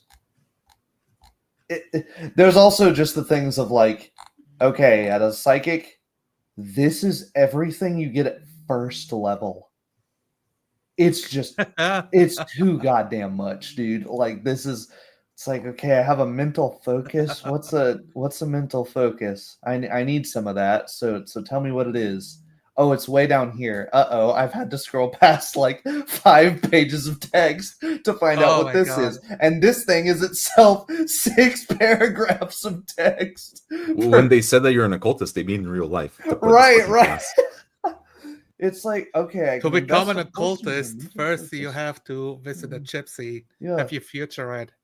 Yeah, it's like I can into my chosen implements for the day. It's like, okay, so I need to read what these implements are. I choose 2 implement schools. Do they literally Yes. just tell you how to do, like how to look into crystal orb? Like, Yeah, this is well, how I you mean, do you do have tarot object reading. reading? Yeah, yeah. Here you go. Oh my God. That's yeah. No, it's insane. It's just like occultism is from Occult Adventures. It's a game in and of itself. It does not mesh super Okay. well with the rest of the Pathfinder. Conway, as a- is it even possible to roleplay an occultist without, can you roleplay if you don't know how tarot reading works? I've done it before, man. I've made people make stuff up about tarot decks anyway, right? It's Yeah. all made up. Yeah. So I've used a tarot deck before, but it wasn't Warhammer 40k. It's like the Emperor's That's cards or something like that. When you're about to go like into like the void or Yeah. into the warp, they will do like a tarot reading. And it's all made up anyway, but it's cool. It's like cool to like get a tarot reading. And it's so funny. It's like, oh, it's all made up, but we value it so much. That juxtaposition really makes me laugh every time because, like some people, I think, okay, I believe that they believe it. Right. I don't know why I would believe a deck of cards telling me something new. There you go. How does that work, guys? Like, it's the spirits. You have to believe in the heart of the cards. Is all that I hear. It's just so vague. Like something will come to your life that will make you sad, but it could also make you happy. Yeah, that you just described anything that could fucking happen to me. But yeah, no, it's just kind of I just have to keep my third eye open, I guess. For it. Oh, where is that it? Yeah. Analyze what, an Elder Scrolls reference? Yeah, there Did I we read go. that right? Where I'm trying to find like one of the ones that's kind of ridiculous. Because a lot of it, they just get some of the same spells that everybody else does. But yeah, is it psychic reading that's a ridiculous one? Yeah. Here you go. So, so if they have spell resistance, well, you have to roll against that. Gotcha. So then you attempt a DC 20 sense motive check with a bonus equal to your caster level. Okay, if you have a successful check, then for every 5 points by which your check exceeds 20, you get an additional piece of information. For items marked with a cross, if the target has more I than can one read of their these gender features, if I read their minds, by the way. I just found that hilarious. Yes, which is really funny. There's a 70% chance that any of the information you receive is actually correct. So it's God. It's like, what in God's name is this? And then you throw it away. I love the book cool concept. Yeah, I love the cool concept. Oh, I'm a psychic reader. Yeah. I'm gonna read what this object is. And then the GM's like, oh, okay, you gotta do that. Rolls. Oh, okay. Roll. Make one check. Do that. Roll. If you succeed, there's a second check. Yeah, this object was this wooden object was made by a carpenter that had the lawful good alignment. Yeah, that's all you get. It's like, fantastic. Oh, okay. Yes, great. It's the concept hitting the wall of reality in Pathfinder. Yeah. It's just like I just wonder what the designers were thinking when they. Like, was this spell so broken when it didn't have all of these hoops that you had to jump through? Like, I think it was done for verisimilitude because some occultist is gonna try to read your mind and absolutely fails at predicting the future, and he's like, it's all part of the. It's a psyop, right? But that though is a second level spell. Just as flaming sphere, conjuring something that just burns people to death instantly. That's just like, so I'm imagining the person, fingers to their temple. you're thinking of the number 7. No, I'm not. 6. No. And then you just conjure a fucking ball of flame and just burn this peasant alive instantly. And it's like, well, wait a minute. Mind reading was that difficult and that inconsistent. Whatever. It's just a silly world to think about. So yeah, instigate might as well psychic duel. Oh my god! You're pulling each other into the Shadow Realms and pull out your deck of cards. That is like almost minus the pulling out your deck of cards. That is like almost literally what that spell does. This is why I like Spheres of Power, because they will make there's the Mind Sphere, which is what ostensibly is what you're doing here, and it just feels natural. One of my favorite Mind Sphere abilities in Pathfinder, in Spheres of Power for Pathfinder, is, I forgot the exact name of it, but it just says you can alter a person's memory, and at the highest level, you can alter a person's core memory. You can make the person think that you're his long lost son, or something like that. This is something one of my wishes actually did. He went into the courtroom. He managed to cast a spell on the king to make the king think that he was one of the king's sons, and we got an ally from that point onwards. And we were playing a very low fantasy game, so the king didn't have. I think that we were the first people that could even cast magic in living memory, so they didn't have any precautions. So that was really cool. You need to be given that little bit of extra freedom to be able to play a caster like that, because otherwise it's yeah, that's weird. These spells shouldn't work like this, Right. Yeah. So yeah, that's a short example of why. I don't know why I asked. So what about the summoner? Okay, no. Summoner's very easy. I can just observe that with, they have this thing called the Unchained Summoner, which was, we fucked up. Summoner's really busted. It's pretty much the only class that everyone agrees, actually, yeah, we probably shouldn't have that. Base Summoner effectively just lets you play 2 characters. That's right. That's it. The Eidolon that you summon is as powerful as a fighter, but you're also a 2/3 caster. So you get the fighter stands there. I see. The fighter stands there wondering why he showed up to the table. The Unchained Summoner basically changes their spell list, so it's less disgusting. They don't get to be nearly as flexible, and they are way more focused on buffing their thing and their compatriots, and so it makes them feel much more focused, and they're not stealing the spotlight as much as they would otherwise. I could play my drow summoner. I cast Manservant, Yeah, you just summon a guy. Yeah, I think that's one of the things you can do. But yeah, I keep him in my Pokeball. Jesus, Manservant. Rah! So then this is more general. More general on this subject. And this is negotiable. This is just what I had written down right now. As GM describes failures, players describe success. So example, I would describe, there's a rock wall about 20 foot tall with handholds dispersed throughout, and I silently have, a DC of 15 or, maybe it's 17. The DCs in D20 games are always set at intervals of 5, which makes me laugh. Why is it never 16? And somebody might say, I break out my pitons and begin to scale the wall, 17 climb, I'll just say success, and then you describe what that looks like.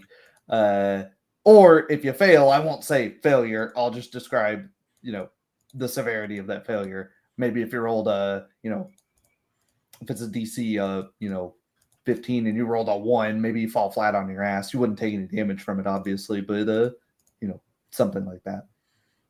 Right.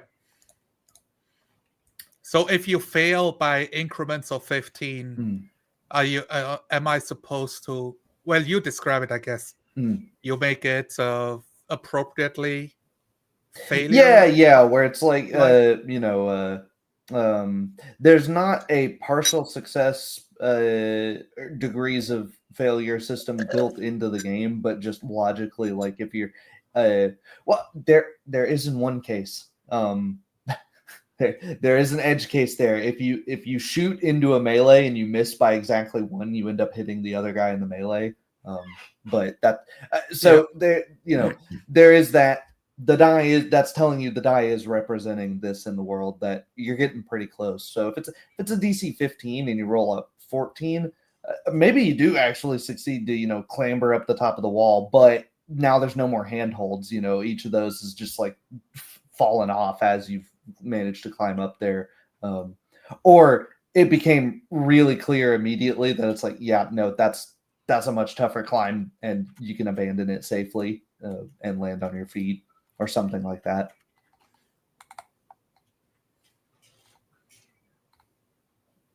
Right. Yeah, absolutely. Yeah.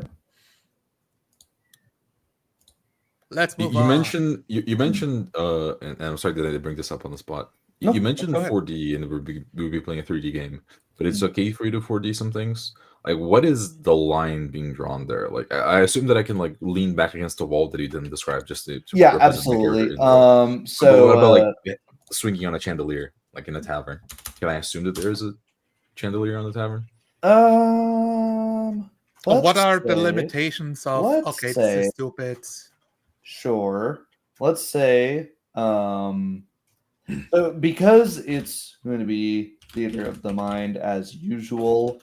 That means you're allowed to make some assumptions about the room based on a broad description, e.g., lavish palace is going to have rugs, even if I didn't describe as much.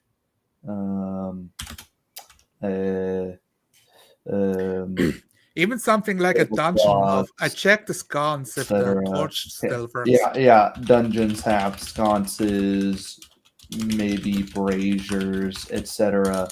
Only thing to not 4D is other NPCs.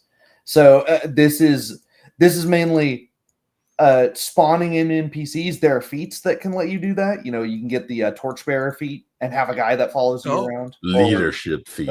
Leadership, yeah. Which none of this is at level 7, so we don't even need to. Let's not open that can of worms, Conway. Let's instantly banned, by the way. Yeah. Usually. Yeah, most people ban it. I don't, because it's a cool feat and you can just be reasonable with it. But most people don't. Most people use it for nonsense. You can't have nice things if you have unreasonable players. Right, exactly. Yep. Like I say, it's a high trust system. But yeah, like there are ways to like pay for servants and whatnot. So with other NPCs, look for them. Do it in the 3D way. Inquire about a. I have to find them first. I have to look around. Yes. So stuff. How many ninjas do I see? Tyler? Right. I cannot just invent the ninja. Right. So yeah, stuff is alright to spawn in, right? And if you end up spawning in something that's like mechanically advantageous at the time, that's not the end of the world, because I can just say like, yeah, there is a dagger in there. It's rusty, or maybe even it's poisoned. Maybe it's a trap. Maybe it was a plant. Or like, oh yeah, the dagger, it's made of bone, Yeah. Well, it's a 3D game. I don't want to 4D things. I just want to avoid having to say, oh, is there a wall that I can lean behind? Like, oh, my character looks around him to lean behind the wall. There was a situation where I was so ready to 4D and Rise Shadow in the Stars game of docking to the shuttle, and I wanted to 4D of putting my hand into like a mechanism, like a glove, and use a mechanical arm to grab onto the shuttle and manually dock, like invasively dock onto it. But the game master Rick did it before I could describe it, and I was a bit down of, oh man, I lost my opportunity. Right. It would have been so cool, but I But have yeah. no idea if it would make sense in the world, the verisimilitude of how much am I evolving the technology of talking. Right. Yeah, and I mean, it's still 3D. It's just that theater of the mind allows us to use 4D just to make assumptions of the room, right? That's the Yes, idea here. exactly. You're not co-creating in a way. You're just you're drawing in little boundaries, kind of like the you're low filling in level the of detail blanks. thing. Yeah. You're exactly. There's Which is fine. 3D is perfectly fine and awesome. Yeah. That just because we're playing in an established setting, and there are things that are necessarily true about it. Right. That being said, let's get into what particular module. So I picked a few here, all low level, either first. So what this is, level 3, Risen from the Sands, Dragon's Demand, which is level 1, and Oathbreaker's Die, which is also for level 1. This one is a Pathfinder Society. Most of the Pathfinder Society stuff is total garbage. Like, it's of a way lower quality than the actual modules, which is very strange to me. It seems to be the thing that they want people to play, but it's just not near. It was pretty hard for me to find one, but I was like, let me find one. There's got to be a good one. I have not had a good experience with it, but let's find one. And I like the setup to this one. So, a brief synopsis of them. Risen from the Sands is ancient pharaoh gets neglected in his tomb, is covered by the sands and forgotten about for millennia, and his spirit comes back as an enraged mummy that eventually starts spilling out into the nearby towns and causing problems. Dragon's Demand, a dragon shows up and makes demands. Yes, and ransoms off a wizard's stuff, and it's a small town that can't really, basically has to make the choice of, be indebted to servile conditions for the foreseeable future, or get melted by this green dragon. Ooh, that's really cool. Oathbreaker's Die is a little bit more of a noir political thing set in the River Kingdoms, which is like a near weird, like, warring states, almost anarchist period where there's an unforementioned job that the player characters are assumed to be meeting to get, and then by the time that the guy can even get out what the job is, he starts dying of a poison. And so it starts in media res, and it becomes like, who wanted this guy dead? Who killed him? That sort of thing. Who done it? Really cool. The adventure. Yeah. I feel like we should go for something that is fairly standard. So you spend time in town, you kill some things. The usual Pathfinder experience. There you go. So which one of these would fit that better, you think? Nicholas asks, don't you know all the modules already? No, actually. I've played the one where you infiltrate a castle. And I've played a Feast of Ravenmore. That's about it, really. I played more the adventure paths than the modules, truth be told. There you go. The Dragon's Demand is the one module that I have read a decent amount to run myself. And I did like a lot of prep work for that, just to realize I don't care that much about Pathfinder. it kind of fell through. Because I was in prep mode.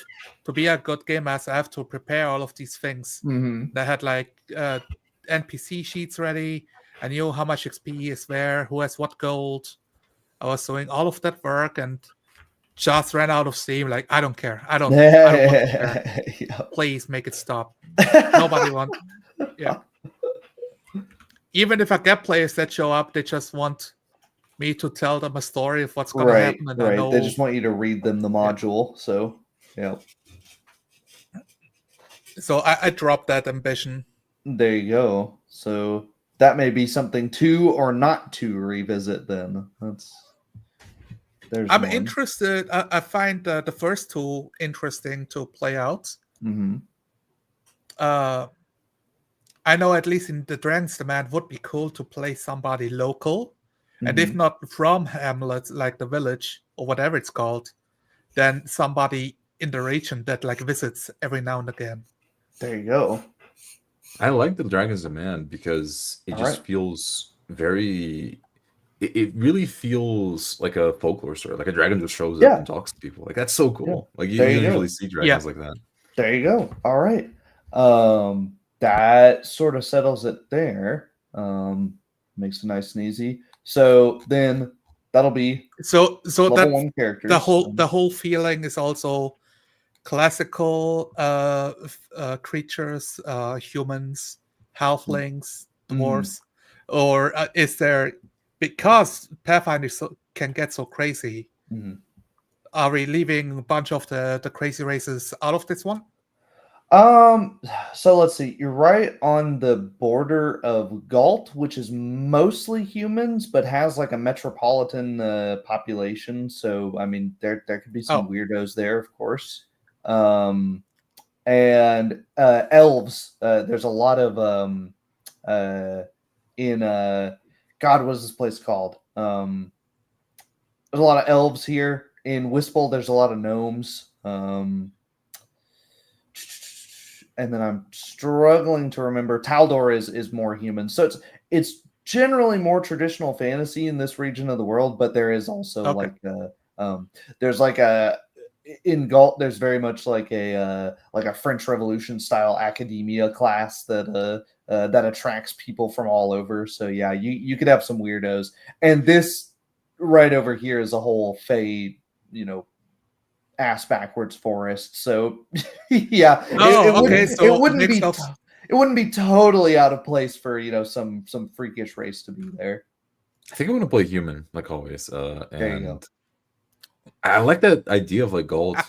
Maybe my character. I don't know how this academia came to be, but I'm assuming that since we mentioned French, that they rebelled against like the nobleman. Maybe my character could be like an ex-noble, but he never got to live the life of them because his father made him run away and his father got killed or something. Would that work? That would absolutely work. Galt is basically the whole premise of Galt is basically a country that can't stop having a revolution every 50 years. France, That's they're more or less stuck in a perpetual French Revolution. Where they can't just like the real French Revolution. Yes. That's cool. I want to embody something like a more nostalgic era that was lost, like with chivalry and like the noble trying to protect peasantry. Maybe that's why he's a traveling adventurer. There you go. I enjoy the idea of like playing contrast to your character idea of an outdoorsy person, like somebody from the wilderness, or that lives most of his life in the wilderness, maybe has some reason to show up in town every now and again. Oh yeah, I like that. Let's see. So I don't want to be like a desert goblin that crossed like five countries and somehow like having a pilgrimage through this village while shit goes down. Another call out to an amazing game, The Horizons. Was that the one? I think so. I want to play something like a Magus. I think that would be pretty cool. Like that would be cool. That would be cool. Let's make this our secret. Oops, all mages game. Oh yeah, I use my torchbearer feat to as a melee shield. No, the Magus is like it's kind of like a paladin, but he's a fighter and a wizard instead of a fighter and a cleric. Yep. I cast Manservant. There we go. There you go.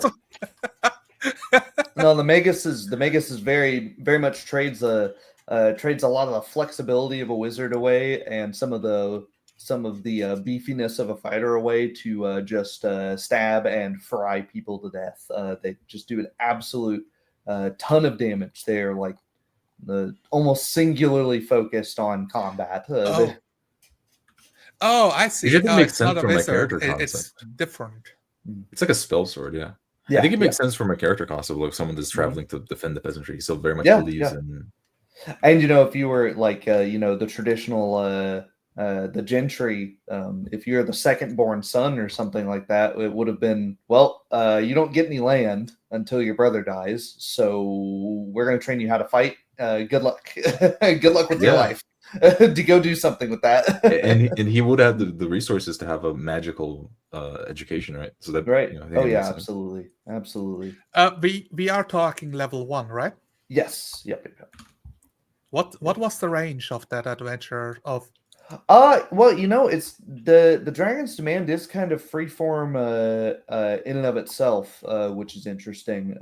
Where is it? It's pretty there's cool. a lot. Yeah, the way there's it's a set up. lot of different just stuff going on here. It's the longest of these at at a whopping 68 pages, which is it's decently big. Massive, yeah. But don't spoil us too much. Like right. I believe. Yeah, they say I see the green dragon, and it's called the Dragon's Demand. Might just reach 7th level by the end of it. So not a huge range. Well, I think that's a massive range. As somebody who played 7 sessions all on the same level. Oh, sure. I use the advancement track, the milestones, and not XP. By the way, that's something I should mention because I think XP sucks. I think XP is for video games. Video games do it better. Right. So that's effectively you accomplish a big thing, or it could be as just or you survive a big thing. Right. Then we'll mark it down for a level, and we'll do it out of session. That way, you don't level up in the middle of a session, and we have to go. Okay, hold on. Like, did we just level up 20 minutes into a session, and we have to stop, level up? Then, all right. Do we want to keep playing? No, we just when you do it with do milestones, we want to change anything about the verisimilitude of leveling up? Right. Or is it we hand wave that away as it's fine?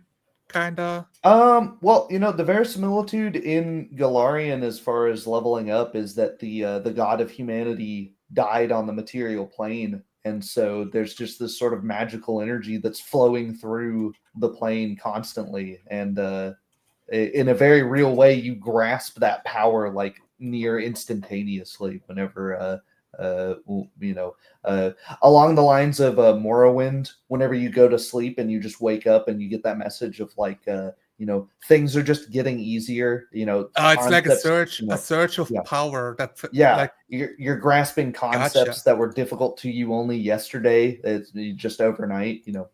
Nobody ever plays that out, but that's what the Age of Lost Omens is. It's the I like the idea of playing out eureka moments or the penny drops. You sleep on it, and when you wake up, suddenly the 2 weeks of fighting and training, all the muscles have broken down, and now you've leveled up. You've become stronger. It just snaps. Yeah.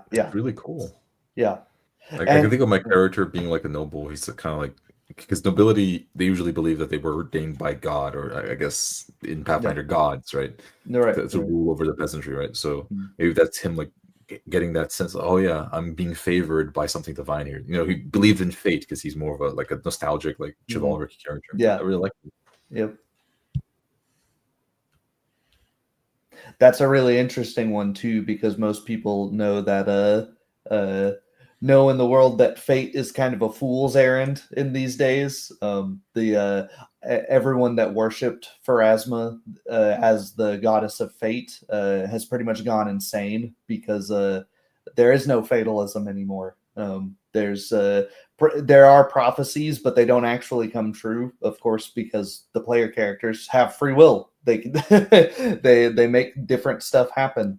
Yeah. Oh, they're like a meta plot point. It's so cool. Yes, and there's a whole organization, the Knights of the Iron Star, that are like poring over these prophecies and like trying to force them to happen, like sending sending adventurers on quests. Like, I think this needs to happen. I think this is supposed to happen. And if it doesn't, well, we don't know. We may be plunged into like an age of darkness.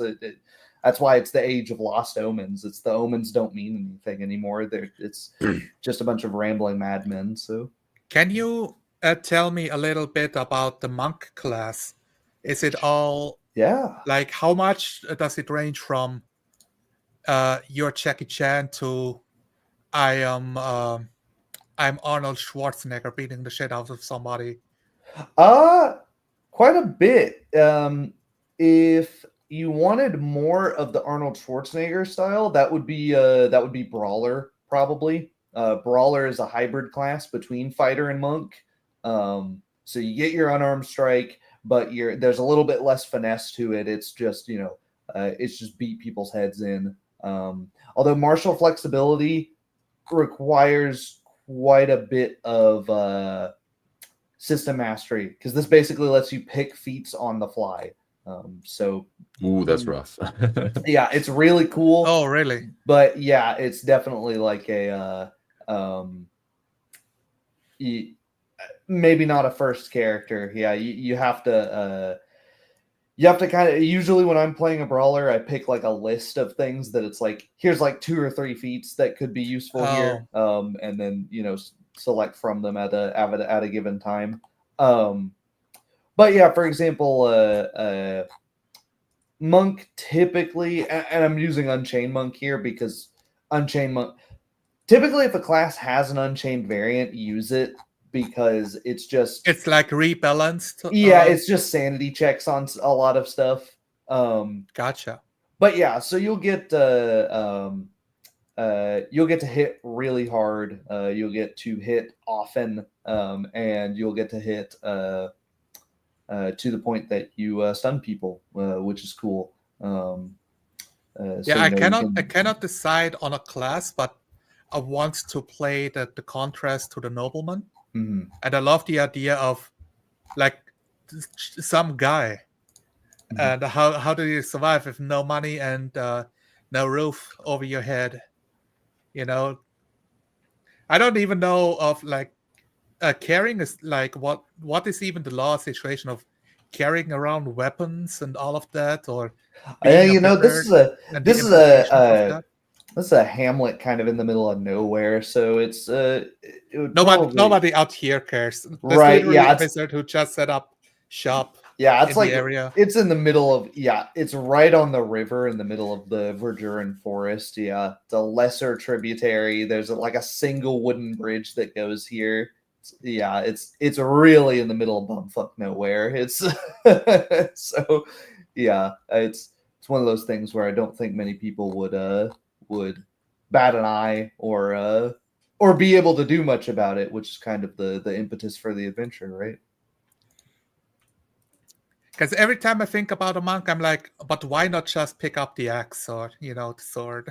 yeah, and the big reason for that is that you get to you can't disarm your fists, you can't drop your fists. You don't you get to travel super light. You don't have to carry stuff around. I think I would like that. The more I'm thinking about it, it's like something between a ranger and a fighter and a monk. Yeah. And the brawler sounds cool too. Yeah.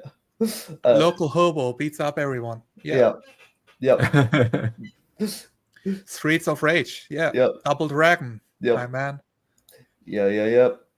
So the spiritualism, I mean, of course it like leans into martial arts movies and all of that. Yeah. Everybody loves Jackie Chan. Yeah. Loves Bruce Lee. I do too. Mm-hmm. And you can definitely get more into the like spiritual aspects with things like where is it, like the scaled fist and the disciple of wholeness.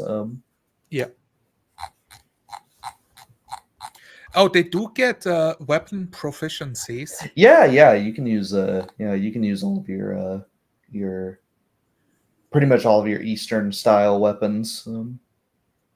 Okay. If you want to really go Bruce Lee and use nunchuck, yeah, absolutely can.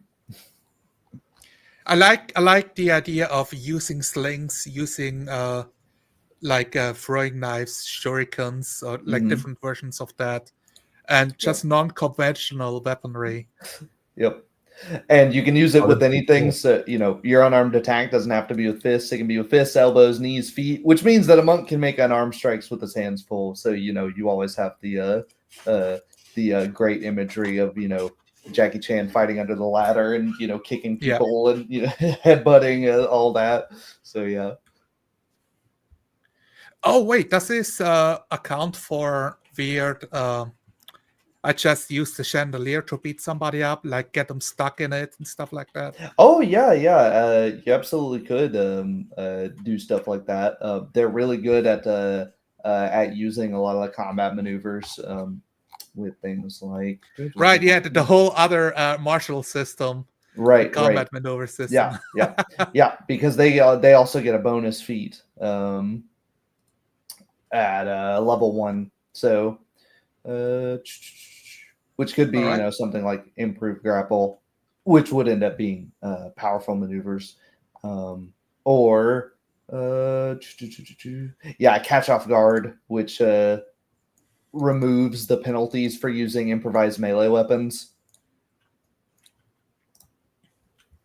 All right, I'm gonna lean into the monk, the unchained monk then. There you go. Smacking chairs off people's heads. Maybe I will even be an elf. Just to, there you go. Make a statement. There you go. I Yeah. don't think I can play a female elf monk. I think I could actually, but Yeah. I don't know. I'll just call you a weeb if you do so. Yeah.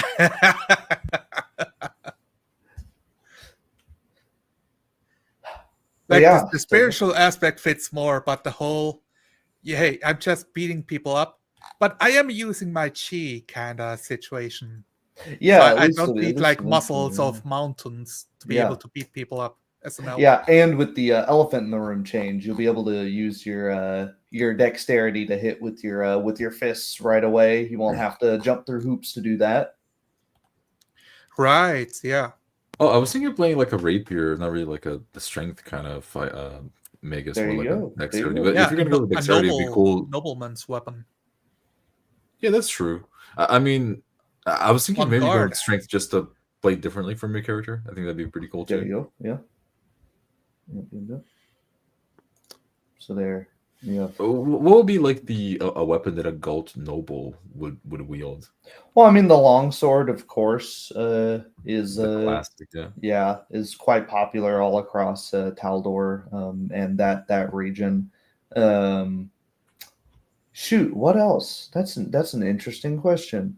I like I'm gonna wielding try exotic weapons because it's making a statement. Like if I'm using an exotic weapon, it means I had like expensive training for it.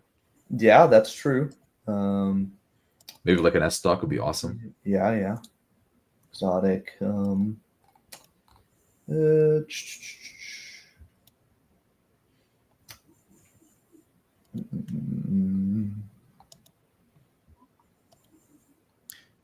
I see all these names for races and have absolutely no idea who they are.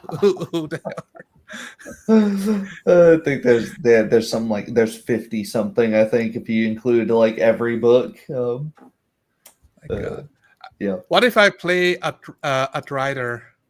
There you go. Yeah, sounds good. Absolutely normal behavior. Yeah, it is. Let's see. Are there like any races, Conway, where you think you just would not go on an adventure with a goblin, or with a? Oh yeah, that's a good point. Actually, I mean, I did threaten the so, female cute kobold, but it's not gonna be a kobold monk. Never. I'm not gonna do that. That's the thing, though. I mean, my character is more nostalgic. I mean, that's why to stick it like to the common races, right? If you don't mind, because sure, I think it would make more sense. Yeah, that's absolutely works. Absolutely. But I don't want to like impose a limit on Zolar as well, because I think he can have very interesting character concepts. Yeah. I'm just a very human centric. I just always play a human, and it's not because humans get a free feed in Pathfinder. You just play this, I don't know. Like everything I play, just play human because I find it very difficult to think in the mind space of an elf. Right? It's like very different. Mm-hmm. I think Okay, that's I might. really cool, though. I think I will go with a. Oh my god! Do I say this out loud? I'm playing a surface dwarf. Oh, there we go. That's really There cool. we go. Low to the ground. Yeah. Low to the ground. Solid. Maybe throwing any Dwarf blind monk. kicks, but oh yeah. Oh That's yeah. awesome. Actually. Man after my Fucking own heart. arms made. You know, it's Man like after my own heart. yeah. It's just like beating people up with rebars for arms. You know. Yeah, exactly. There you go. Now we're thinking. That's a collection of individuals I would trust my town safety to. Yeah. So I can think of cool ways. How okay? So I'm like getting into the weeds of the character. Mhm. Is there more to discuss, like generally, or are we steering in that direction? Building character. I I don't know how much time you guys have. I'm down to spend another hour or two.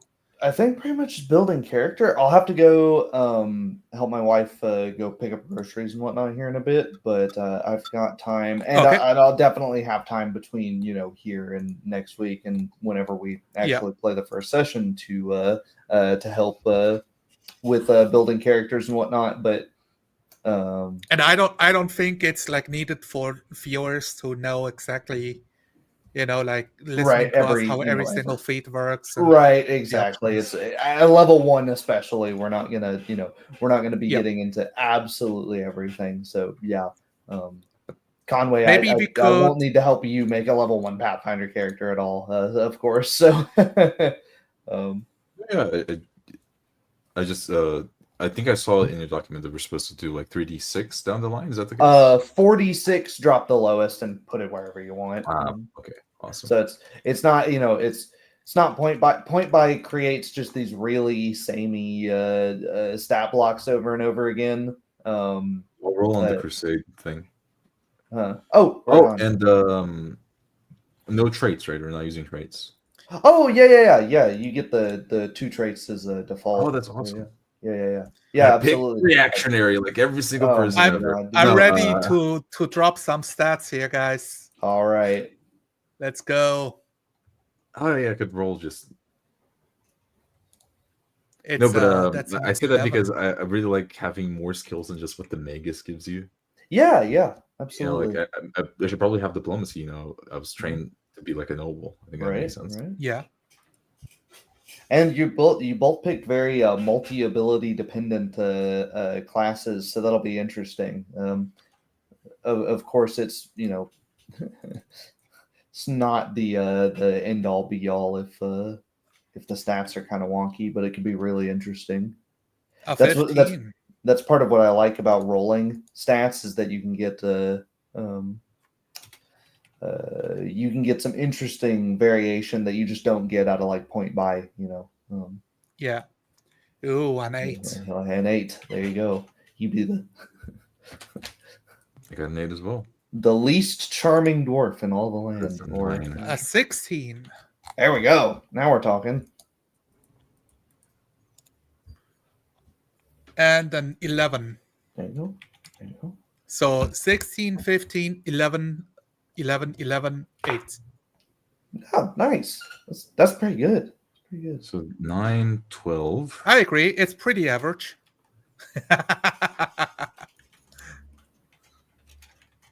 Oh, that's an 18. Jesus. Damn. There we go. 9, 12, 18. Oh, nice. Congrats. He really is from noble blood. He's got something. It must be his charisma. He was just born with a silver tongue. That'd be cool to not be like set out to be a Magus at all. Mm-hmm. Have the good noble charisma. So how much does Pathfinder punish using stats against type? Not very. Almost everything will have like an archetype that's like, like for example, there's Eldritch Scion, which just replaces your intelligence with charisma. and Oh. you cast spells as if you were a bard instead.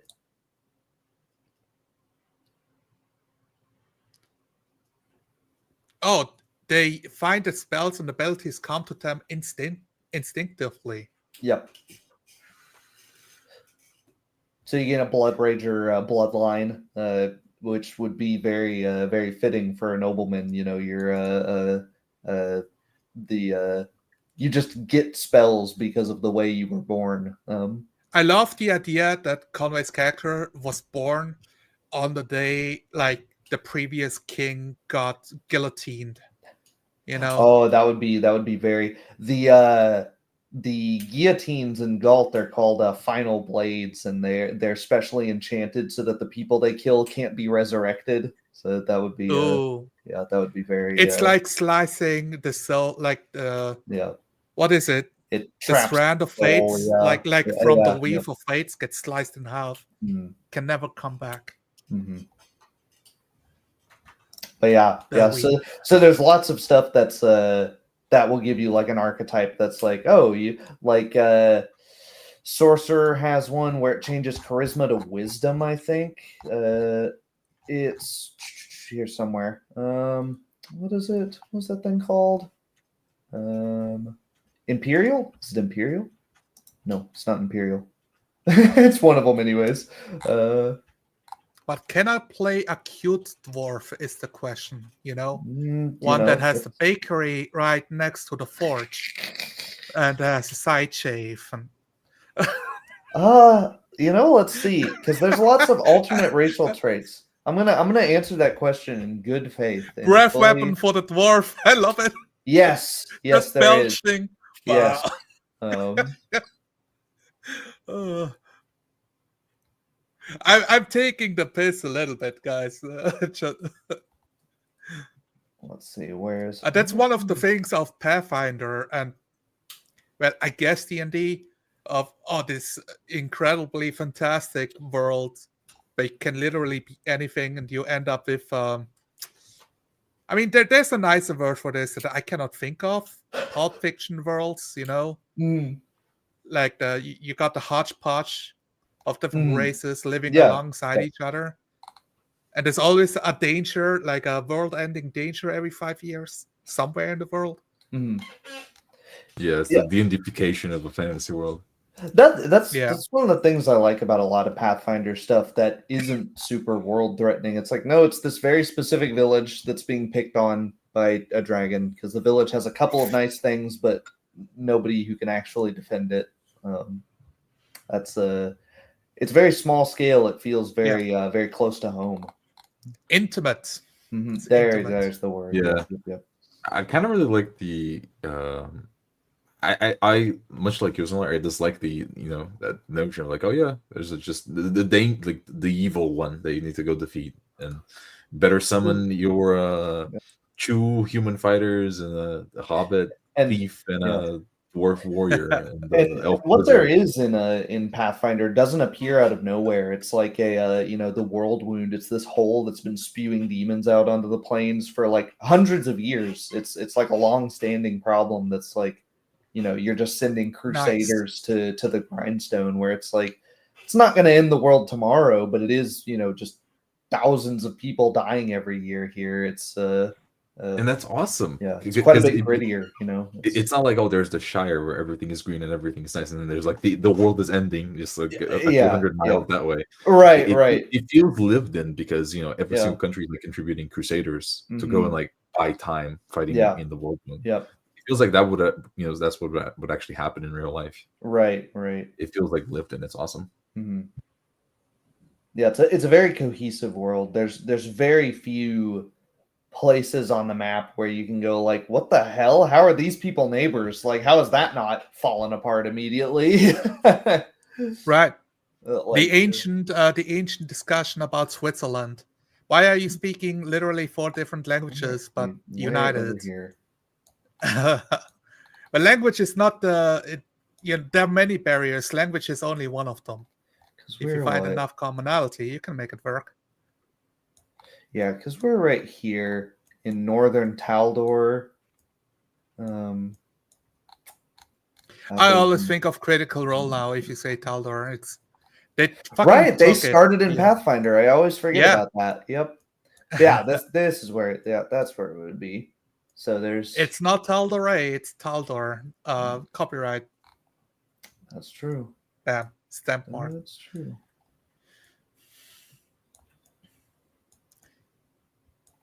I'm gonna Some lean these away things from aren't any real. feats that says like Giant Hunter or Elf Slayer and stuff like that. Yeah. Yeah, there's not a ton of those here, probably. Not at least that would be unless your character has some real beef with some individuals.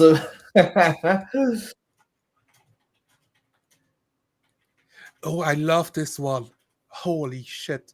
There's a racial trait called Poison Minion. Yes. It says Yeah. 4 RP. I don't know what that means.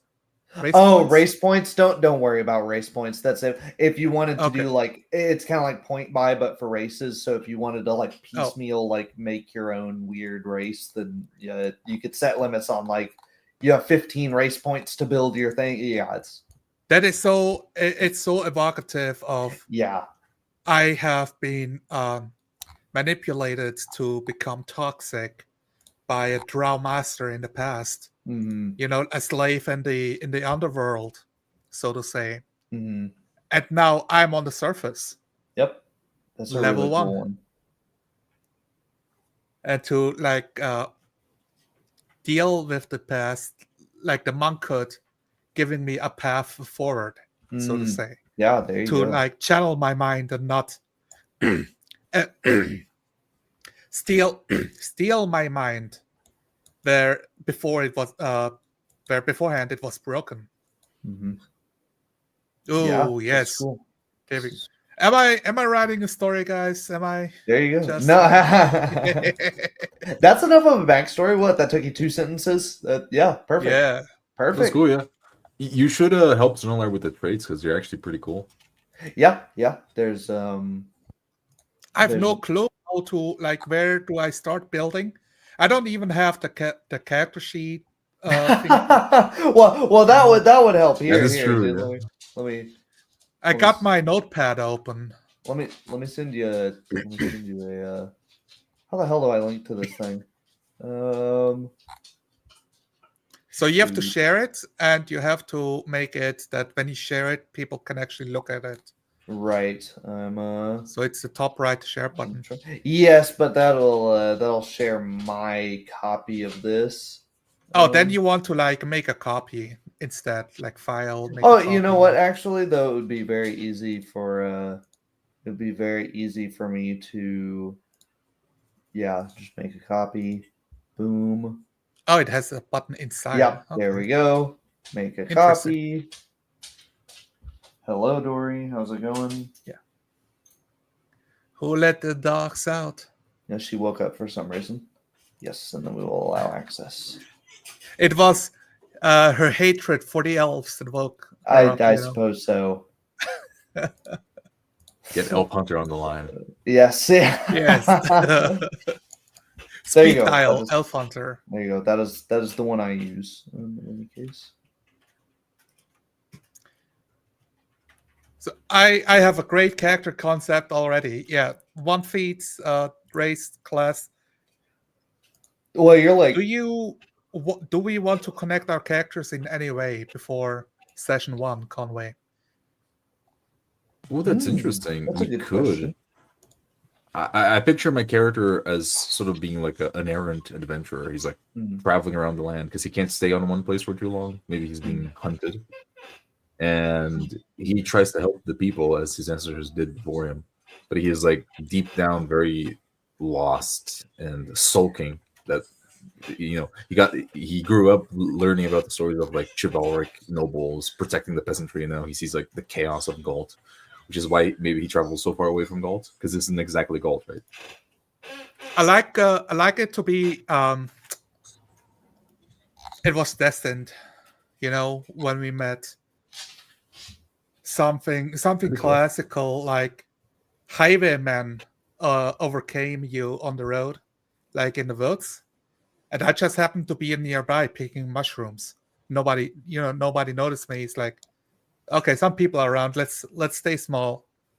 And and they pick a fight with you, and kind of coming in there is beating the shit out of them, helping you out. I like that.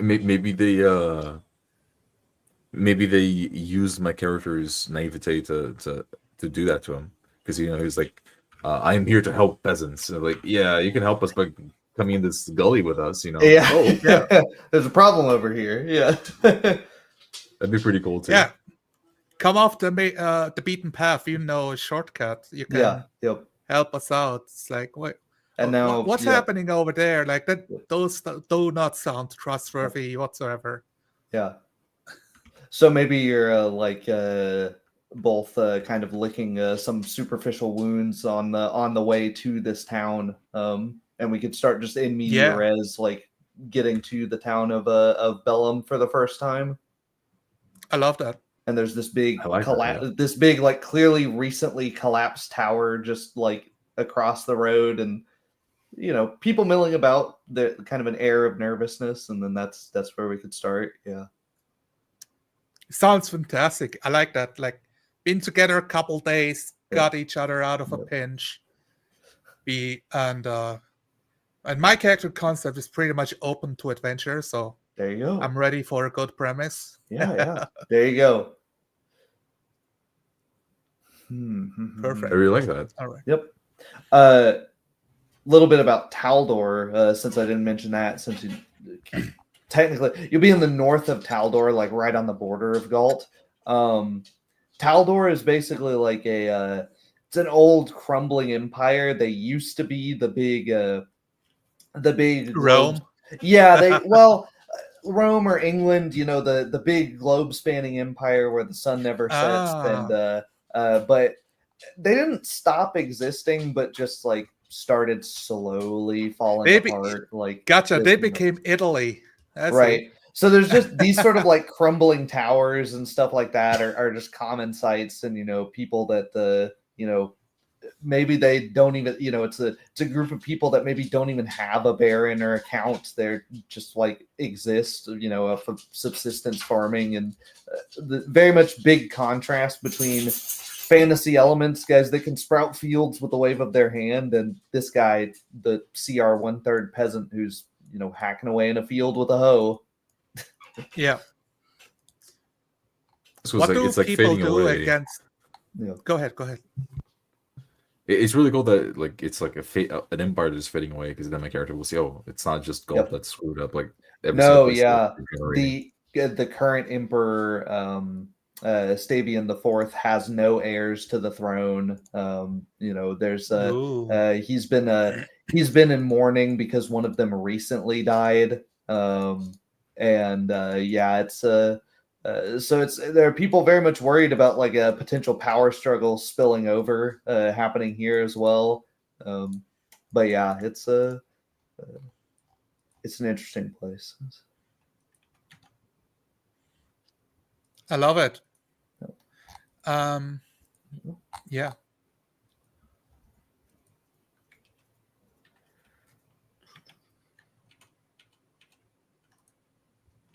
Trying to set up stuff for the character sheet over here. Yeah, there should be, and whenever you're on that sheet, there is a big clear all fillable cells button right there on the front page, and that'll give you a blank slate, so you won't have to see the what is it? And then it'll ask for authorization, of course, and then oh my god, you'll say yes. Oh my god, dude, Google, chill. Okay, so this is the copy, and I can. How do I download this for my? Oh, you just click there to make a copy of your own, and then that copy will be under your ownership. Make a copy. Got it. Yep. Okay. Yeah. Make a copy and then clear all the fillable cells, so you don't get the which doesn't quite clear all of the fillable cells, but for some reason you'll be stuck. For some reason you'll be stuck having 7 damage, but yeah, that's about it. So I guess my big thing is figuring out how marshal anything works, because I know it's a massive system, and you simplified it that I have a lot more feats basically available at level 1, right? Right. So a lot of that I like simplifying by, let me just pop a number here. Let's say you have 16 strength or 14 dex. Those are the 2 things I need to know about. So basically I'll just pop those there, and in offenses I'll drop down, unarmed strike. Name that whatever you want. And then on formula, I'll just say it's a melee attack. My strength's higher than my dex, so I would just always use strength to hit, strength to damage. Pretty simple. And that is going to be pretty self-explanatory. It's +4 to hit. And then my dice for unarmed, I'm just going to look at monk. I know what it is, but just for the sake of things, 1d6. So I would just type in 1d6 in that field. So I roll 1d6 +4 damage. The crit is, I would only crit on a 20. My multiplier is ×2. It's melee. Right. It's unarmed. It's blunt. Oh, I'm getting a call. Yeah, of course. And some weapons, they have a lower crit range, or like a bigger crit range, bigger multiplier, and all of the fun stuff.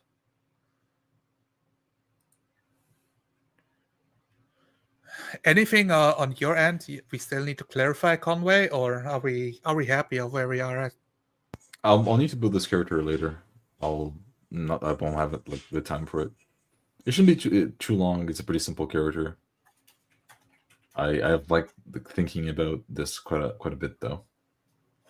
All right, Tyler, you're showing everything. If you're still sharing.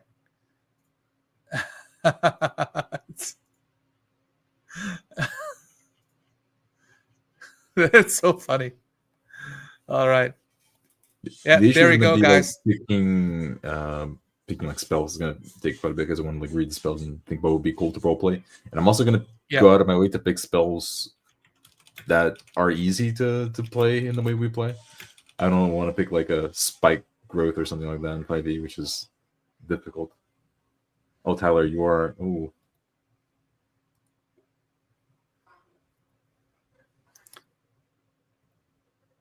All right, I'm gonna poke Tyler about this later on too. We're gonna download this and cut out the end so we don't fucking show the email stuff on YouTube. Yeah, it's gonna be up there for a little bit, but nobody watches. Nobody watches. That's fine. Yeah, the people that watch and wanna do bad things, we're not that big. So it's not a problem.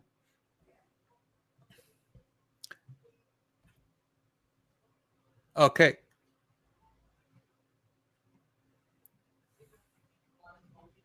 All right. So yeah, I just have to learn Pathfinder stuff. Oh, we could have a chat later on the week. Yeah. And, make our characters together. It'd be pretty cool. I just got the core concepts out of the way, I think. Yeah, we got it. We got it in the back. We got the premise, the Dragon's Demand, how we show up at the village, which is great, and also some reason to not walk, and that's the thing, right? That we talked about at the start about the players buy into the hook and just follow along the story, but we made it ourselves. Yeah, exactly. That's awesome. And game masters out there, they have they find 4 or 5 people that want to play, but the players are not ready to commit to session 0. So they just show up with a character. Or everybody talks to the game master, but they don't communicate amongst each other to make sure that the party is a cohesive unit. Exactly, that's very important. And sometimes you want to play the rogue that goes out on his own little stint to steal like 25 gold here and there, seed some chaos. You want to be able to have some room for that. But if you make the character at a session 0 with the other players at the table and get their buy-in on your character concept, you'll avoid so much conflict, man. Like table conflict. Definitely. I mean, we keep talking, like, we keep laboring the point of you want to play in a high trust game, right? And Yeah. you want to believe that the people that are playing with you are playing for the same reason as you are. You want to like achieve immersion and to role play an interesting character. You need to assume that the other people are doing that too. So that that rogue character isn't just stealing 25 gold because he wants to have more gold than you. He's doing that because it's an interesting point of his character. Yeah. And you need to talk to achieve that. You're entirely right.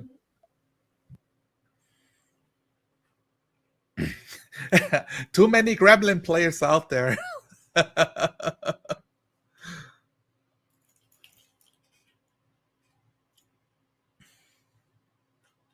All right, I'm just reading through like what does a dwarf get and how can I build the monk. I mean, we're level 1, so I don't have to think too hard about building anything.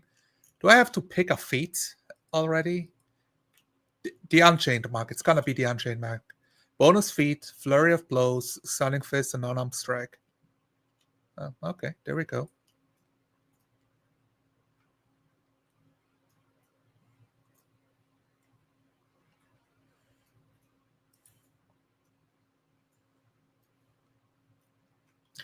Let's see. Okay, no current comments. It shouldn't be too difficult setting up the like a level 1 character. You're entirely right. Yeah, I think it's harder to play something like a race like a dwarf race because it's like quite a bit of stuff you need to write down and memorize. You have like very specific resistances, which can be a bit annoying to play. yeah, I got some dwarven, dwarfish stuff, but it fits well with a brawler class, and I love the extra touch of the monk, like adding a layer of spirituality to a dwarf is strange. Like that gives it a unique twist that you don't see in or I don't see it done well in any media, even role-playing games. Yeah, that's really true. Oh yeah. Take a look at the traits, by the way. There's a billion traits. There are 8 billion traits. Yeah, and you get 2 of them for free. So just pick some that look interesting. They're usually like pretty minor little bonuses, so they're just kind of nice stuff to add something to roleplay off of. Yeah, I cracked my emails open because I email myself documents using that email. I have a lot of different emails. I just forgot the. Oh yeah, obviously people are probably going to want to look at the pretty map and whatnot, and and I immediately didn't find what I was looking for either. Sorry about that. Yeah, I got a call. I think we can close the showing the screen just of our faces up there. Right on. There you go. Yeah. And the rest we can look up. I can pick 2 feats, is that right? Because when I look at the Unchained Monk, I see 1 feat. You will get a 1 feat of your choosing in general, and then 1 of the bonus feats from the options that you have there at level 1. Oh, it's the 1 feat of your choosing that's not listed in the class itself. Yeah. In Pathfinder, you get in Pathfinder you get just a feat every odd level. So 1, 3, 5, and so on. And there's 2 tables. There's like your class table, but also like your level table. Yes. Yep. So I kind of just want to read like a bit of the core rulebook. Yeah, and no worries. And because I never read Pathfinder through a rulebook before. It's all websites. And I'll be available I'll be available to explain stuff if you end up reading something that's been errated or made obsolete by because like honestly the best stuff about Pathfinder is in like the advanced class guide and the advanced all of the advanced X splat books have a lot of the best stuff in there. It's why I like using the SRDs because they just compile everything. You're not having to flip back and forth. But yeah, that's definitely a way to do it. Alignment, and I see like there's alignment, there's deity. I know there are definitely more rules attached to alignments. I'm not too worried about it, but I want to be able to make an informed decision, Yeah, I mean, there's what is it? It's cool. There's a Mika's archetype called Eldritch Scion that uses charisma. Yes, yeah, that's what I was talking about. And it'd be like a bloodline type of thing. I inherited it from my father. Yeah, exactly. Yep. Monks, I believe, have to be lawful. They have to be some flavor of lawful. In order to retain their like key powers. Yeah, alignment any lawful. Yeah, that's right. Okay. So there's like I don't know if I can be lawful good being raised as a slave, as a drow slave before. Sent out as a meat shield to fight their enemies. So I was in a lot of brawls and a lot of fights. Yeah, maybe. That's a judgment call for you to make. Yeah. I feel like I should start not lawful neutral of a lot of bad influences, and then those being kind of counteracted with the becoming a monk and unshackling of my character. I don't want to play a lawful evil character. There you go. Because I don't know. Well, I don't know how to do it in an interesting way. Because there you go. What if I play a dwarf, bitter, a former slave, like full of rage, so I'm using the monk kind of to channel that and twist it, like focus it in a direction that serves me instead of serving my master. There you go. But then playing it evil feels I don't know. Feels like a different character, right? Yes, definitely. Yeah. Feels like a character that wouldn't try to resolve this situation on the side of the village, probably. I would escalate it. Yeah, right. Let's sign up more people for the dragon. Yeah. What's that dragon? They've got some cool shit in here. Yeah, all right. Dragon makes sure that fucking orc tribes stay out of the village. Yeah, and all of that. What are you doing? Don't kill these people. Put them into servitude. You're doing it all wrong. Yeah, my mistress taught me that.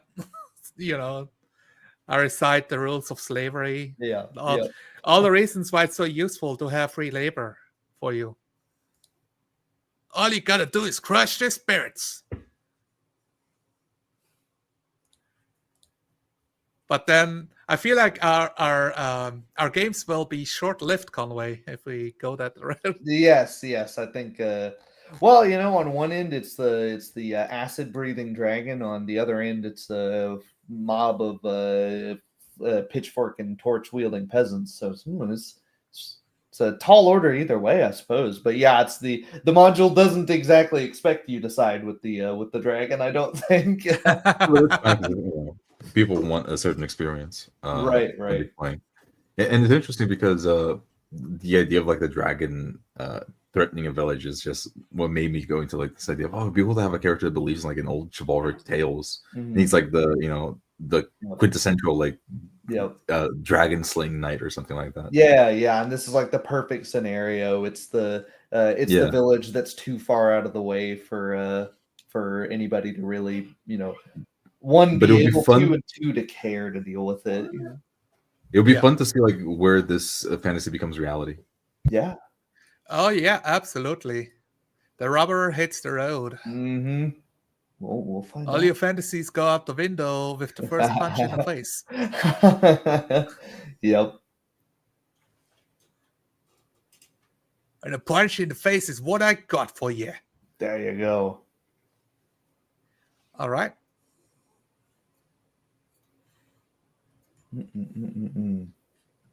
Well, I'm trying to think. I'm trying to figure out what to put where.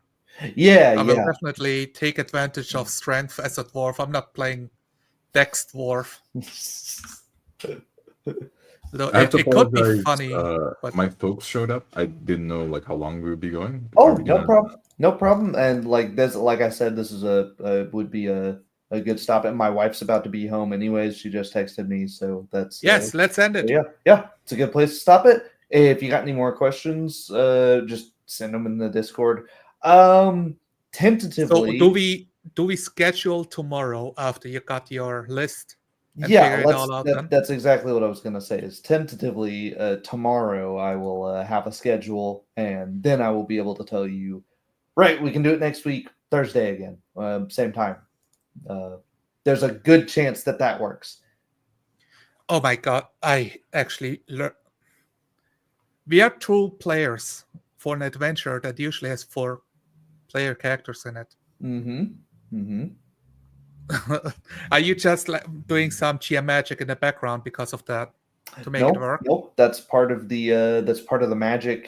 Well, the magic is a sandbox, and if you find a task that's too tall in order for 2 people, what do? Well, I guess you go asking for other people to come help.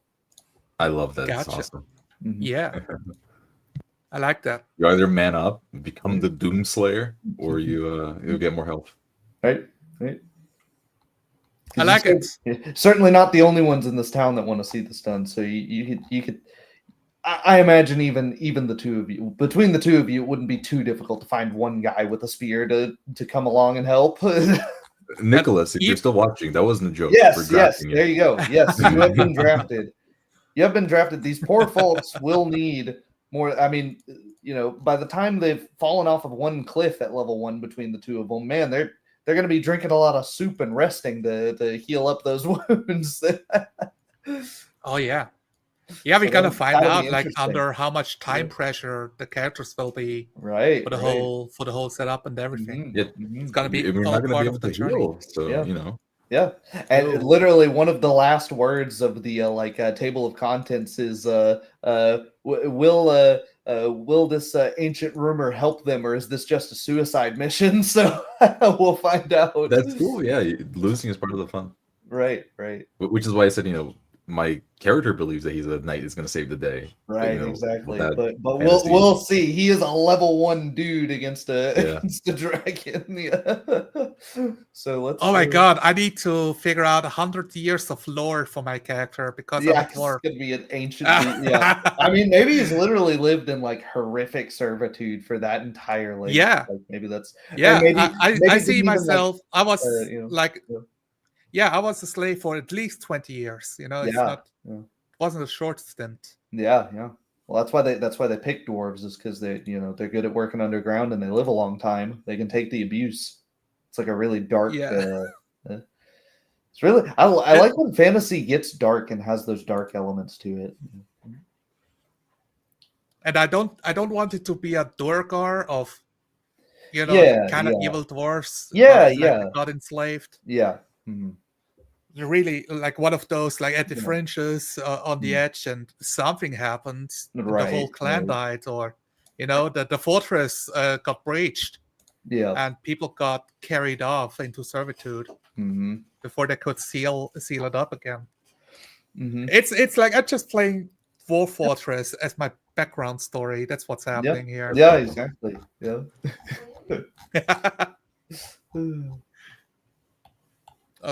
All right. Well, let's end it. Yeah, there we go.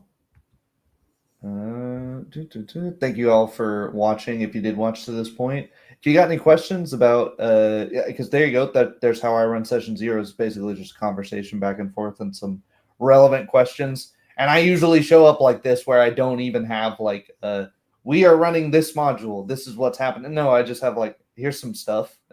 Just scatter it out there. And yeah, by the end of 2.5 hours, we're pretty much done. Make characters outside of the session, make the character and then get the mechanics and whatnot, and fill in all the gaps in between here and the next time we play. So, yep. Yes. There you go. Thank you guys. I'll see you.